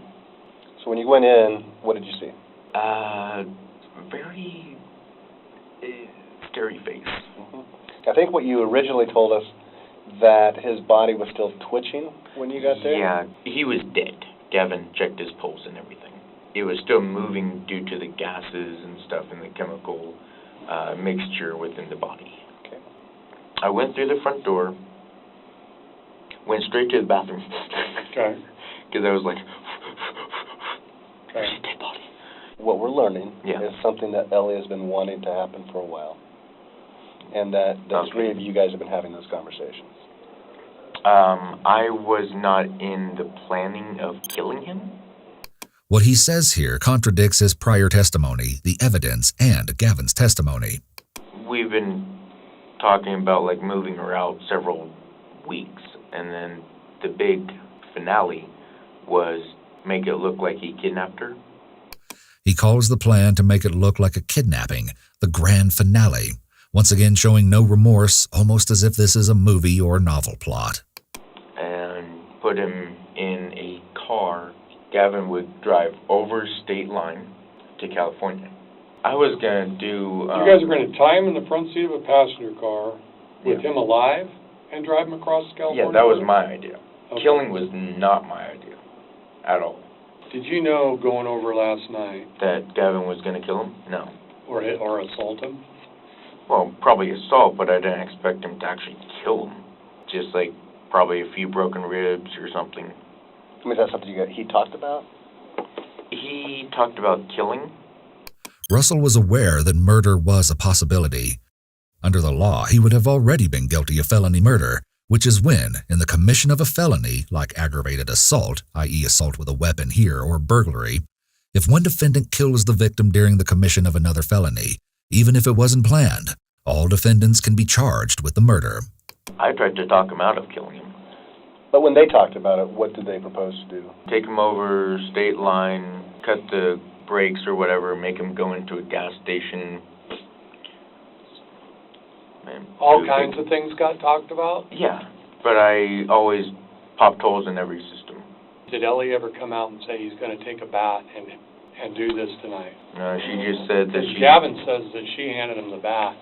Said, Yeah. go do it. Did you see that? No, I did not. What did she tell you when she came out?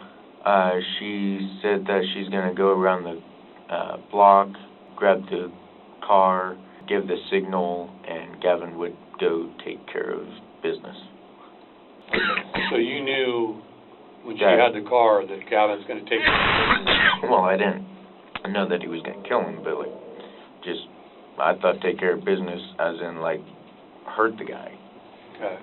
Russell contradicts himself by saying he thought take care of business meant just hurt the father, after he just finished telling the investigator all the ways he shot down the other various methods Gavin and Ellie suggested killing him. So you have the Samsung phone? Yes.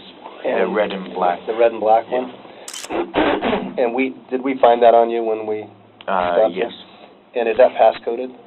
Yes. What's the passcode on that? It's a pattern. Can you draw the pattern for me? So if this is the top of the phone? It should be easy. Okay. Because my new name is Mike Smith. Oh, I can already see what it is.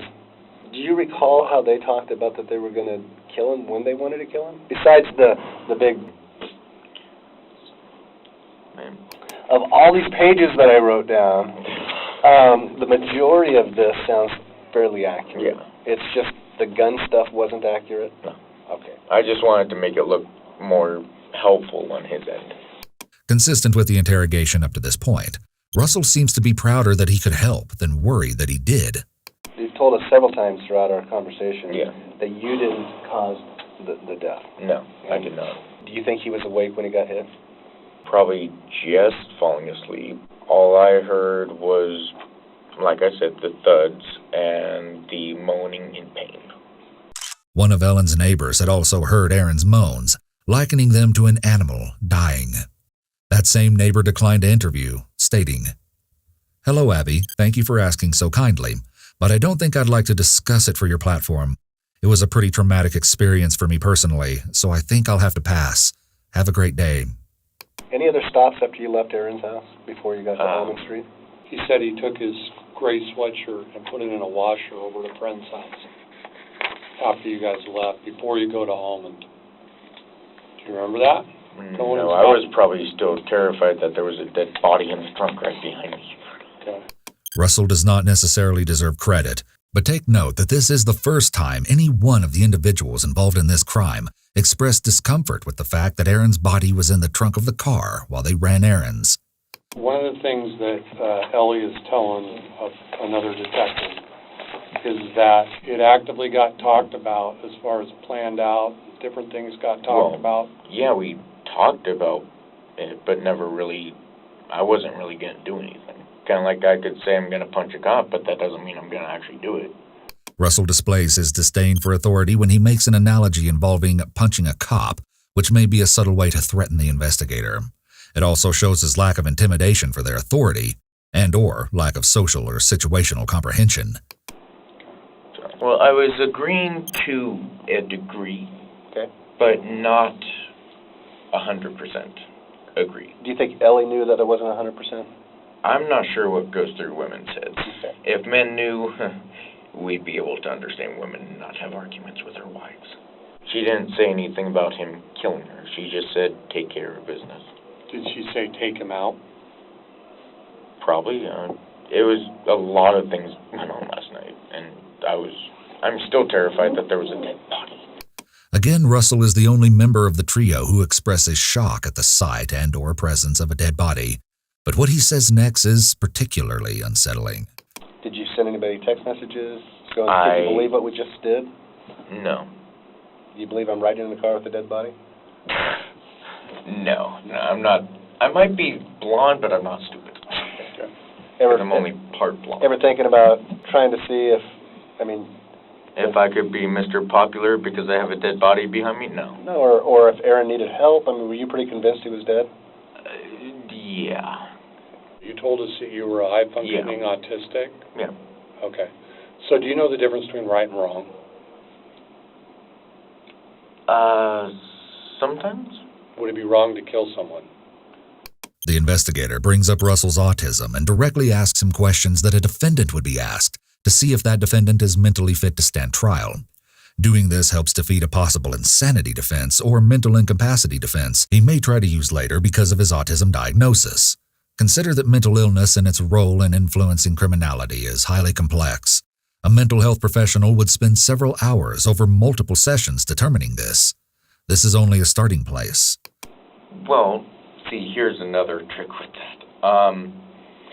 What's to say that it's wrong to kill someone in self-defense? Okay, but what if killing is killing, so... But what if this isn't self-defense? Self-defense would be if her dad came at him. Right, and there's no evidence versus him getting mad that her father, Aaron, tried to sleep with his daughter. Okay. Do you think it would be wrong to kill somebody that's sleeping with their daughter? It's not lawful for fathers to do that with their kids. Lawful understanding differs from moral understanding. Russell is either aware of what the investigator is attempting to do or exhibiting signs of genuine confusion surrounding morality. Would you consider yourself an intelligent person? To some degree. What is your diagnosis? Bipolar, which I keep down with cigarettes. Okay. Cigarettes do not keep down bipolar disorder. If anything, nicotine ingestion increases the likelihood of the onset of depressive and manic episodes. Are you just bipolar? Yeah. Any schizophrenia? No. The investigator may ask this because he also believes that Russell exhibits delusions and, potentially, hallucinations. Hallucinations and delusions, as stated previously, are symptoms of psychosis not typically associated with bipolar disorder and more typically associated with psychotic disorders like schizophrenia. Fewer people know that bipolar disorder can occur with psychotic features. This is more likely what Russell is experiencing. You talked about punching a cop in the face. Do you know it's wrong to punch a cop in the face? Yeah. Okay. Plus, I know if You know it's wrong to kill somebody. Yes, depending on the situation. So was it talked about prior to going over there, or while you were over there, that No. that Gavin was going to the plan? assault, that Gavin was going to assault the dad? He said that he didn't like it, and he was not happy with the text either. Were you upset about that? Being a protector of females, yes. Okay. And if anyone tried to do that to my daughter, I'd probably grab a shotgun too. Because no one harms my family like that. How did the assault, how was that supposed to happen? We were supposed to try and find chloroform and knock him out, but we couldn't find any chloroform because it's not online anymore. Gavin told me that he knew some karate. I said, well, is there any pressure points that would not kill him? He said there were, and that they would try to, but I guess they didn't want to. Is the reason that you brought the machete was kind of a backup? Yeah, just a backup if he was to try and come at one of us. But I wasn't going to go like, I'm going to kill you. No. It's more like, stay back or I will. But it was never needed. So If Gavin would have said, come on through the window, and Gavin's got a bat, and Gavin says to you, I'm going to take this bat and bash it over his head. Hypothetically, what would you have done? I would have tried to convince him only to break Aaron's rib cage, but not kill him. Okay. Just knock him out, probably like one hit, knock him out. Would you have then continued on with trying to convince him to, once he's knocked out, put him in the car and take him to California? Yeah. Russell doesn't skip a beat before answering that he would have taken Aaron to California after knocking him out. He is oblivious that guilt would be an appropriate emotional response. Because that's the other part of the plan, right? That was one of the plans, yes. What's the other plan? My plan was to tie him in the woods, have a stern talking to him, like, you do not do that to your family. And hopefully that would scare him, and me and Gavin and Ellie would drive off and leave him there, and he can walk go to back. California or somewhere else? Probably just back to the house and wait till my grandma gave me the RV, and then we were going to take my RV. That was the ultimate plan. Gavin would later claim that Russell's firm talking to Aaron plan was, in reality, a tie him to a tree and murder him plan. Note Gavin's nonverbal indicators throughout this portion of the interrogation. He appears the most distressed in relation to the crime. This is logical, both in that the repercussions are the most severe, and what he did was the most severe. Whose idea was it to cause harm to her dad? Who first brought it up? She did. Ellie brought it up? She was the one who first wanted to. You'll have to speak up a little bit, I can't hear. Excuse me, I'm sorry. She was the one who first was like, I want my dad dead. RJ was wanting to knock him out and then go take him out somewhere and then kill him. RJ was? That was what he was. Did RJ ever talk about tying him up to a tree and having a stern talk with him? He didn't tell me about that, no. How would your plan be to take him out and kill him? So what my plan would have been was, like, if we gotten, like, chloroform or whatever, I would have gone in, I would have, like, knocked everybody out with it or whatever. Knocked everybody out? Who? Well, she has sisters or his girlfriend, whoever was in the house. Your plan was to use chloroform on all the kids and the girlfriend and him? Yeah. Even the investigator cannot hold back a shocked and disgusted facial expression. Investigators are human, and they have limits. So is Ellie kind of responsible for facilitating this bat thing? Yes. Okay. But Is there ever any talk about getting a gun and just shooting him? that's what RJ was wanting to do the entire time, but I was like, you're going to have to walk past him to get to the guns, and he's probably going to wake up before then. Do you know the difference between right and wrong? Yeah. You do? Have you ever been diagnosed with any kind of mental disorders? ADHD. According to family, Gavin was also diagnosed with autism. He's autistic. He's always been very different than the children since he's little. Everything we've mentioned about Russell also holds the potential to apply in some capacity to Gavin. He could struggle to realize the true impact of what he's done, although it seems clear to him that the outcome is not good at this point in the interrogation. A family member we interviewed further mentioned that not everything registers for him. When did you get diagnosed with ADHD? When I was like 7, and it hasn't changed. I mean, I've been off medication for it since I was 17. You were using medication until you were 17? Mm-hmm. His struggle with these reported disorders could have largely influenced the execution of this crime.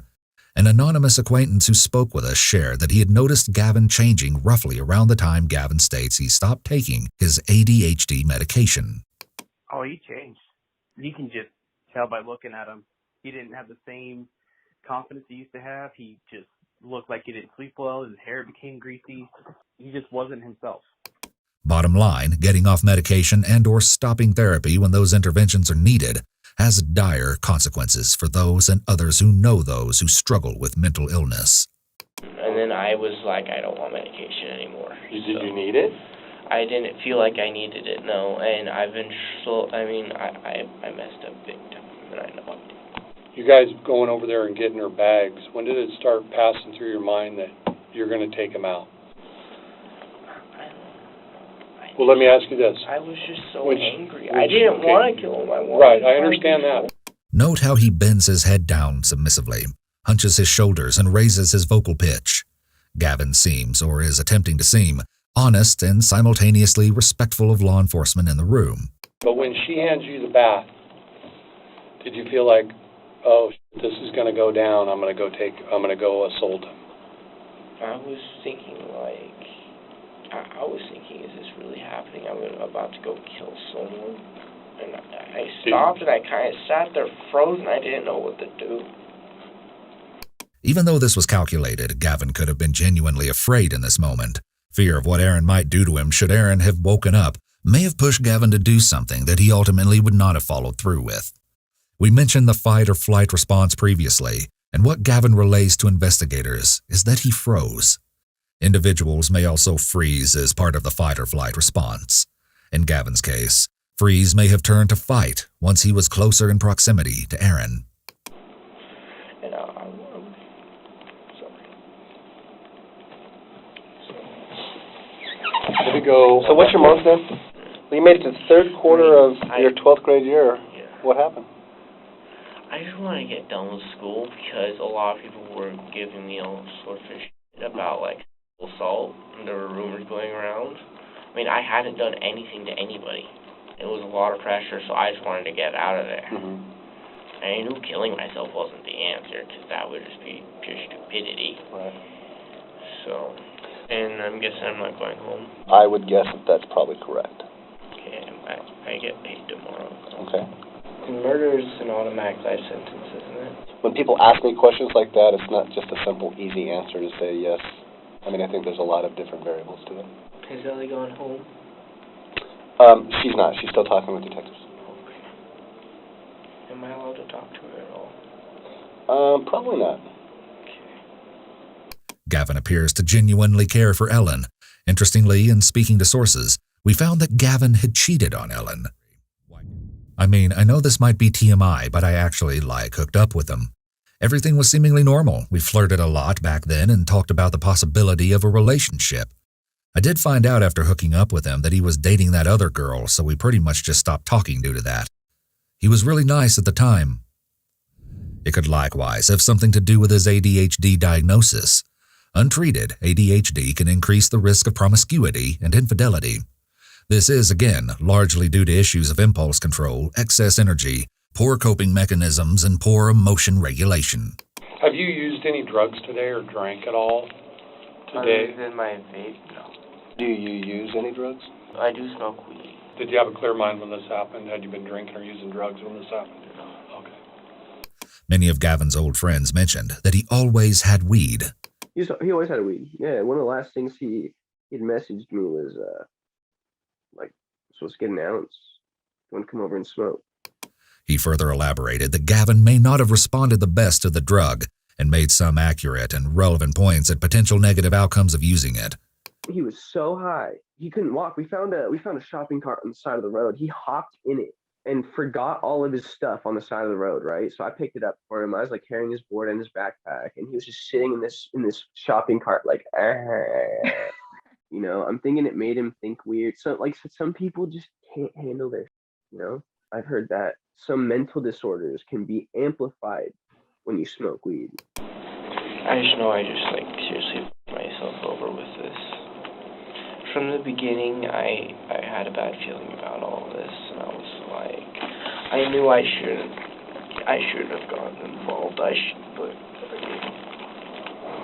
mean, we've been dating for a long time. We've known each other for a while. It's just hard. Gavin is regretful, but not for taking Aaron's life.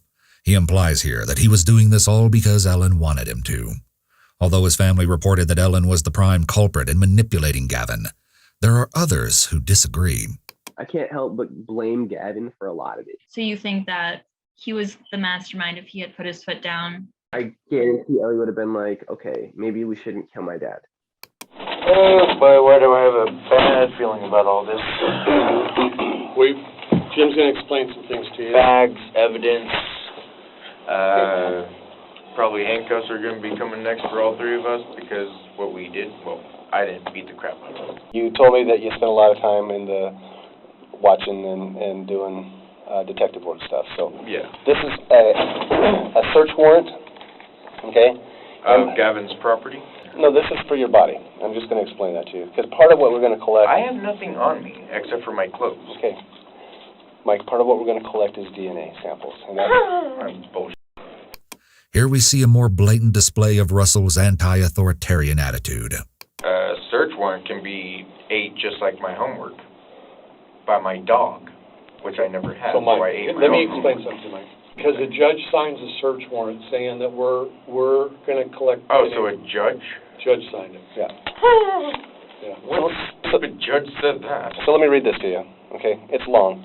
In the Circuit Court of the State of Oregon for the County of Jackson, search warrant, you are hereby commanded to search a certain... Commanded. And Russell Pierce Jones, date of birth 7/11/95, who are currently in police custody. Not 7/11. It's 7/1. 7/1/95? Okay. Okay. You're going to have to tie me down in a straitjacket to get my evidence. Okay, and that may happen. Okay, you've been very Of course, I cooperative. tend to talk out of my head. Just try not to stick your finger in my mouth. I won't. I will bite it. I'll not stick my finger in your mouth, I promise you that. I was protecting a kid once, and she had 4 guys hold my arms and legs down, and so she thought I was safe enough to put her hand close to my mouth. Let's just say she needed rabies shots after I bit her. Don't bite me, please. When's the last time you slept? 3 days ago. Wow. Individuals who have bipolar disorder struggle to sleep during periods of mania. This is highly suggestive that Russell is experiencing a manic episode, which tracks with the fact that he is also experiencing delusions. Well, maybe stand right there with your back against that wall so I can take some pictures of you. Please. Try not to get my face. I'll get your good side, okay? Promise. Come on. I'll get your good side. Stand back against the wall and face me. Back against the wall and face me. Okay. Arms Do I down have your to hold side. this on? No. Arms down to your side. Don't do that, please. Yep.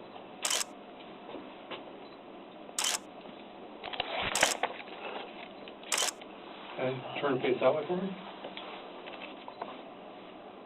You don't have to hold your mouth open like that. I know. Okay. Turn and face I that way. just feel like I'm like at school All with right. the photos. Mike, how tall are you? Probably. I always say Hold, like face me and hold your hands out in front of you. How tall? I always say 6, but I'm actually 5'9" probably. Okay. Can you hold them up and out a little bit? Like Hitler or a zombie or something like that. Hold them still. Come over for me. Bring him down a little bit. Perfect right there, Mike. Alright. Face me. Turn around for me, face Just the wall. don't ask me to take off my pants. We're not because I gonna have no underwear on. Okay, turn around, face the wall for me. What'd you do with your underwear? And tossed it. I covered it with the lot paper towels, though, so. He did not have the skills really to be on his own, and this was kind of just the final situation for him. I mean, we don't know honestly that he'll even make it out of prison.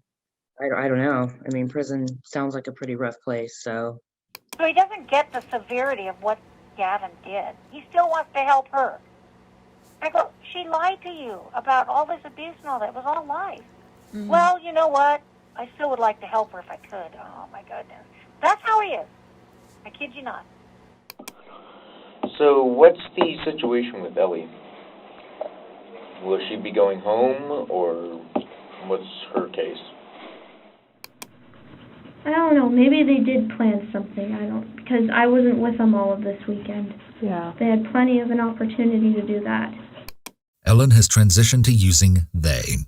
It appears now that Ellen is moving her focus to protecting herself over Gavin. I'm going to figure out if there's any new stuff and see if we could talk about it. Is that fine? Mm-hmm. Okay. I don't like being alone. You don't? No, I don't. If I find somebody to come hang out with you that's not me, is that okay? Mm-hmm. Okay, I'm going to do that. Fear of being alone occurs alongside feelings of abandonment. In intimate relationships, individuals prone to feelings of abandonment may rely too heavily on their partners. Should their partners seek to end the relationship or spend more time with others, for example, these individuals may respond in extreme ways, threatening suicide or providing their partners with ultimatums, such as "stay with me or else." Another common extreme attempt to avoid abandonment present among women who suffer from this fear is lying about being pregnant. This maladaptive attachment may develop in those suffering from various mental illness. Maladaptive attachment in adulthood also often develops when individuals possess an anxious attachment style, which is characterized by a longing for closeness, and as Ellen mentions, she has fear of being alone. Can I hug you? No. What's wrong, kiddo? I need a hug. Why? Because I finally opened out about, told somebody about the abuse that I was going through. Okay. We're gonna hold off just a little bit, okay? I can sit here with you, though. How long have your parents been having problems? They've been divorced since I started middle school, which was 3 or 4 years ago now. Okay. Divorces that are not amicable cause great distress among children and may lead to negative externalizing behavior, otherwise referred to as acting out. In women and girls, it may more commonly lead to internalizing issues, such as increased anxiety and shame. Turbulent divorces may also lead to issues of attachment. I like to draw. Mm-hmm. I'm also a musician. It's so hard to talk about. I don't think I'll ever be able to play guitar again. My dad was the one that taught me how. He used to be so nice. I don't know what changed. I'm sorry that I'm crying. I shouldn't be crying. Okay. This is what seems to be Ellen's first display of genuine remorse and sadness over the loss of her father. I feel like I should say something, but I don't want to draw away from what's going on right now. I know minors that have marijuana in their possession and they regularly smoke. Oh, that's not good. So I thought since I'm here, I'd make a report about it. Okay. It's interesting that Ellen calls out minors for smoking when she was known to have smoked herself. I've never had any drugs or alcohol that I know of, unless my dad did something to me or spiked my drink. Because that's what he does to his girlfriend when his girlfriend didn't do what he wanted. And I have suspicions that he's done that to me in the past. Talk to me about how Gavin is. What's he like? He's protective. Okay. So when you had that conversation with him on Saturday, what was his reaction? He just tried to make me feel better. He told me it's not my fault that he's doing these things. Mm-hmm. And he said that he wanted to punch him in the face. Ellen claims Gavin had violent intentions towards her father, But this didn't allegedly involve murder or great bodily harm. From this point forward, Ellen mostly draws with little interaction between her and the second investigator. A few minutes later, she restarts the conversation with small talk. Ellen seems comfortable with the silence, but the second investigator is giving Ellen a break for a few minutes. This type of mental reset can let new thoughts surface. Then, when questioning restarts, new information may be shared. How long have you been a vegetarian? Since I was about 5. Oh, okay. Is anyone else in your family vegetarian? No. They all make fun of me for the way I eat. Oh, that's not very nice. It's very hurtful. Because your family is supposed to be the one that loves and accepts you. I've always been the black sheep. The therapist at South Medford High School said that Ellen only mentioned that she was depressed, that there were more rules in her household than she would have liked, and that she was in a relationship with Gavin. Ellen seems to have a lot more to say right now than the therapist shared she did at the time they spoke. And this was within an approximate 2-month time frame. It's worth noting that this is a dramatic shift, and we can only speculate what it might mean. So she came in on her own, and I asked her how her summer went, and she said things had been going really well. Since August, she'd been feeling some more depression coming on, and so we talked about that. As a therapist, I kind of usually jump into problem solving. She seemed to me to be a little bit resistant and said she just needed to vent. And so I said, of course, you need to vent. When therapists jump into solving problems, it can make clients feel as though they are not being heard. Mental health professionals are typically trained not to do this until they are well into the therapeutic relationship, after rapport has been established. So there's a question as to why this therapist jumped into problem solving, as she states here.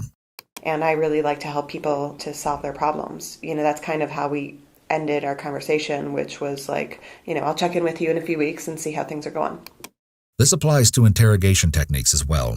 Suspects respond more positively when they feel the investigator is listening, understanding, and empathizing with them. That is why they learn how to effectively employ active listening skills as part of their training. Kiss Mom. Oh, I think she wanted. Oh, kiss guys. The second investigator immediately starts reviewing her text messages. This is probably message passing to help her direct further questioning while Ellen eats her food. Are you doing okay?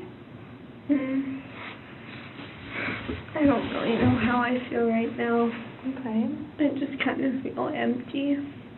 My whole life is like a bottomless pit. Never really fulfilled. Okay. Feelings of emptiness. This is an additional symptom of mental illness common to disorders we have mentioned previously. We can by no means unequivocally assert that Ellen suffers from mental illness, but from what we've observed and from accounts of old friends, we can reasonably question whether some level of psychopathology is present. Alternatively, it's possible remorse is catching up to her. Can I talk?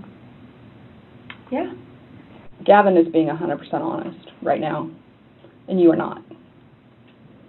I told you everything I So, know. we need to talk about the conversation that you and Gavin have had regarding your dad. And I had angered feelings towards him. Mm-hmm. And? Classic Reed technique starts here with maximization. She told Ellen she would no longer put up with her lies earlier in the interrogation, but she's more blatantly authoritative and stern with Ellen here. Attempts at building rapport have failed, so it seems as though the investigative team has decided that Detective Smith should take a different approach. And what? They came over this morning, about 2:30. Gavin was in your room, and your dad woke up. Is that right or wrong? Mm-hmm. Did you tell me that? Mm-hmm. You told me your dad woke up. Mm-hmm. Okay. Well, I missed that part. Even when backed into a corner without a way out, Ellen clings to her lies. I told you that my dad woke up. Detective Smith is attempting to break through Ellen's resistance. She needs Ellen to admit to lying. So you have told me this whole time Gavin never came in your house. No, I never said that he didn't go in my house. So Gavin was in the house. Mm-hmm. And tell me about the conversation that you and Gavin had when your dad went back to sleep. Were you saying things like, I want him dead? I don't want him around anymore? I don't want to be around my dad anymore. Mm-hmm. I want him out? Of my life. Okay. Well, when you tell Gavin, I want him dead, Those are pretty specific words. I said he's dead to me. Although it takes a second for her to recast her statement in more innocent tones, she demonstrates a high degree of mental acuity and agility with the ongoing word games. You kind of have been playing games with me. You know darn good and well what was going to happen today. What happened? Where would you like me to start? I want you to start with the truth. Sorry, excuse me. What kind of conversations have you and Gavin had about this? What words were you using? The nature of the conversation will determine and help prove the existence of a conspiracy. For conspiracy, there must be an agreement among participants, and this will be crucial to proving this charge. I was using emotional words. Such as? I hate the way I am being treated. Very anger-ridden words. Aside from you telling Gavin you want your dad dead, he said you're actually the one that got the keys out of the living room. Is there a reason you're lying about so much? No. Ellen does not deny any of Detective Smith's accusations. This is the beginning of the truth. Where did the keys come from? The living room. Who got the keys? I did. Why did you get the keys? To pull the car around. Why are you lying to me? Why are you putting all this on Mike? Because it was his original plan to take out my father. Gavin is not saying that. In fact, he used, I believe, those exact same words. Taken out. From you. My original plan was to run away, and then Mike got involved. About the possibility of doing that. Of doing what? Taking out my dad. And what does that mean to you? Killing him. Then what? And then we started talking more about it. What were you texting Mike? Essentially what you just said. No, I want to hear from you. It's self-incrimination time, and this is why the Miranda rights state anything you say can and will be used against you. To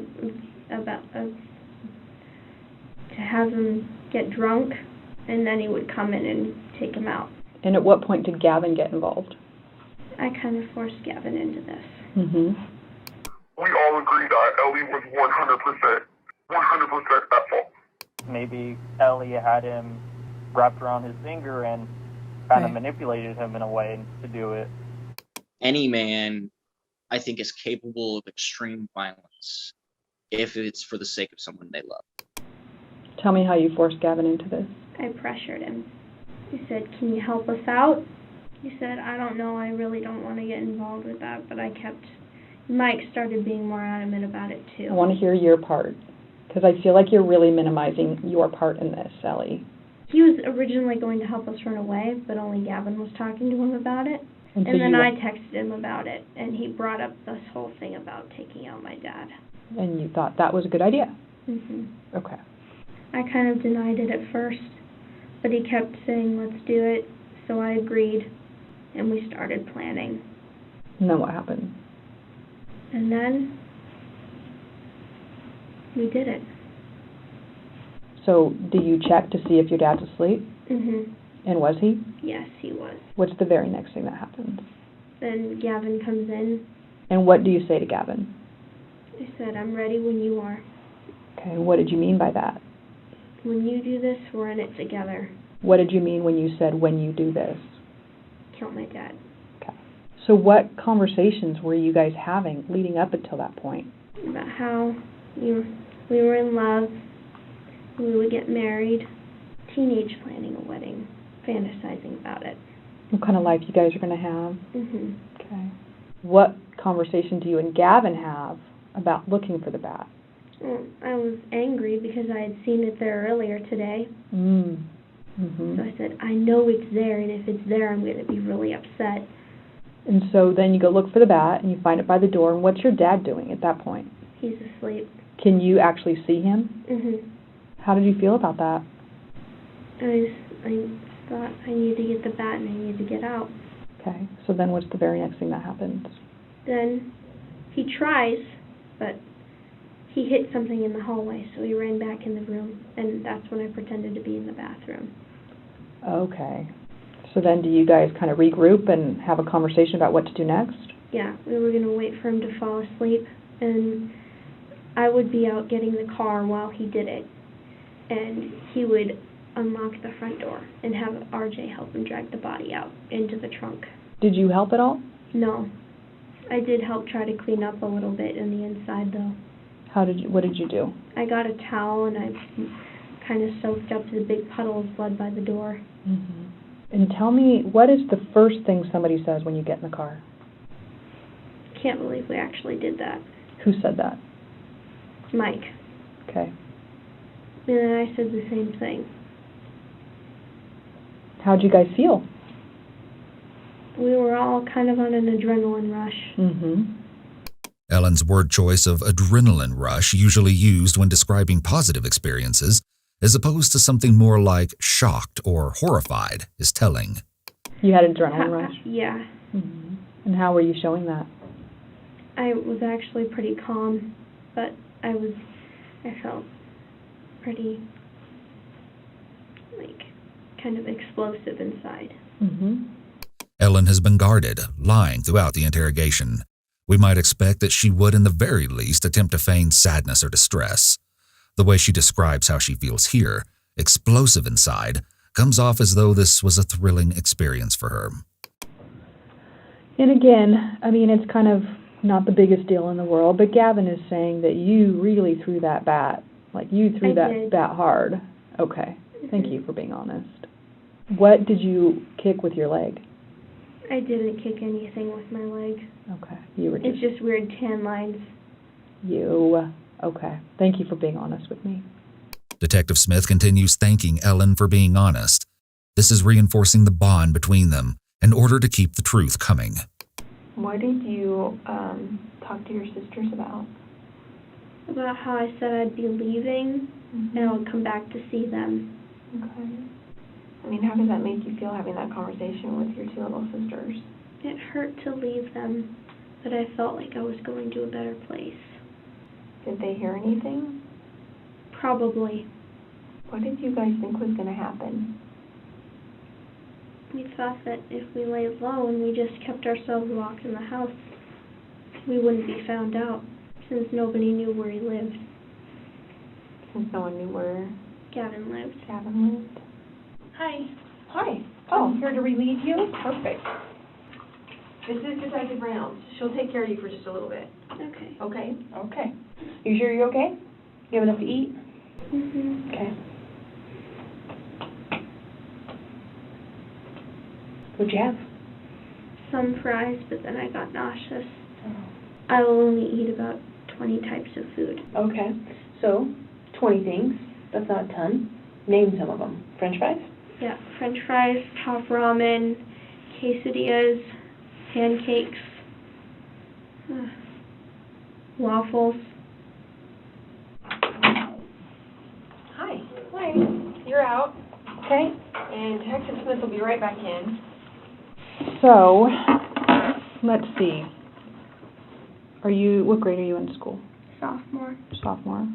Detective Smith begins to ask the same questions that she did at the beginning of the interrogation. Ellen answers truthfully this time. Oh, goodness. There's a little tiny, microscopic splinter here, and it's been bugging me. Oh, okay. But I can't get it out. Where do you think that came from? Dirt somewhere. Yeah. So, if and when this goes to court, will it be tried as an adult or a minor? That is actually not a decision I make. I would like to be tried as an adult. You would? Tell me about why you'd like to be tried as an adult. Because this is what I've done, and I need to step up and take responsibility for what I've done. Okay. It's unclear where this self-deprecation comes from, if it's genuine or concocted for purposes of seeming remorseful. Are you and Gavin boyfriend, girlfriend now? Mm-hmm. Okay. Do you guys have a relationship too? No. He's a legal adult and I'm a minor. Oh, okay. He would get into trouble. Okay. Even aware of the consequences and aware that Gavin has told everything to investigators, Ellen attempts to protect him.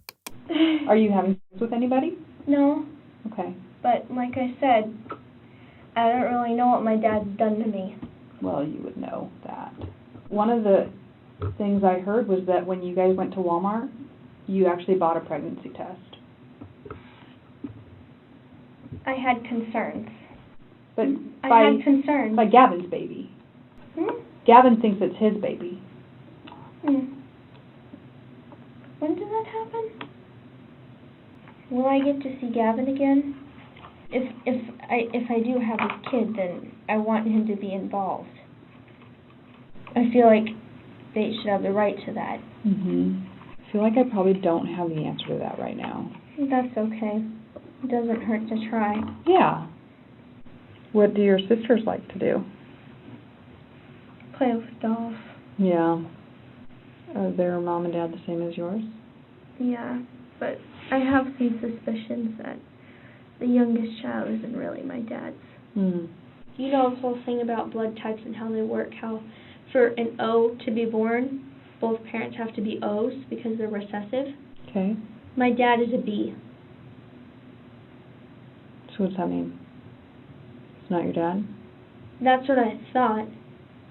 What's going to happen to all the food that we bought? This is an odd question. While Ellen seems to understand the gravity of her situation, it's as if she's trying to distract herself from thinking about her predicament. How do you feel about what happened to your dad today? I feel bad. Do you, perform for choir and go places? Yeah. I got a solo last year. It's the scariest experience of my life. I bet it was. No one came to my concert. Nobody comes to my concerts from my family. Yeah. Did your dad work? No. He just chooses not to come because he doesn't really care. Well, I wonder what would have been different if you would have told somebody.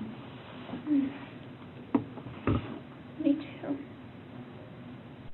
You need anything? Water. Okay.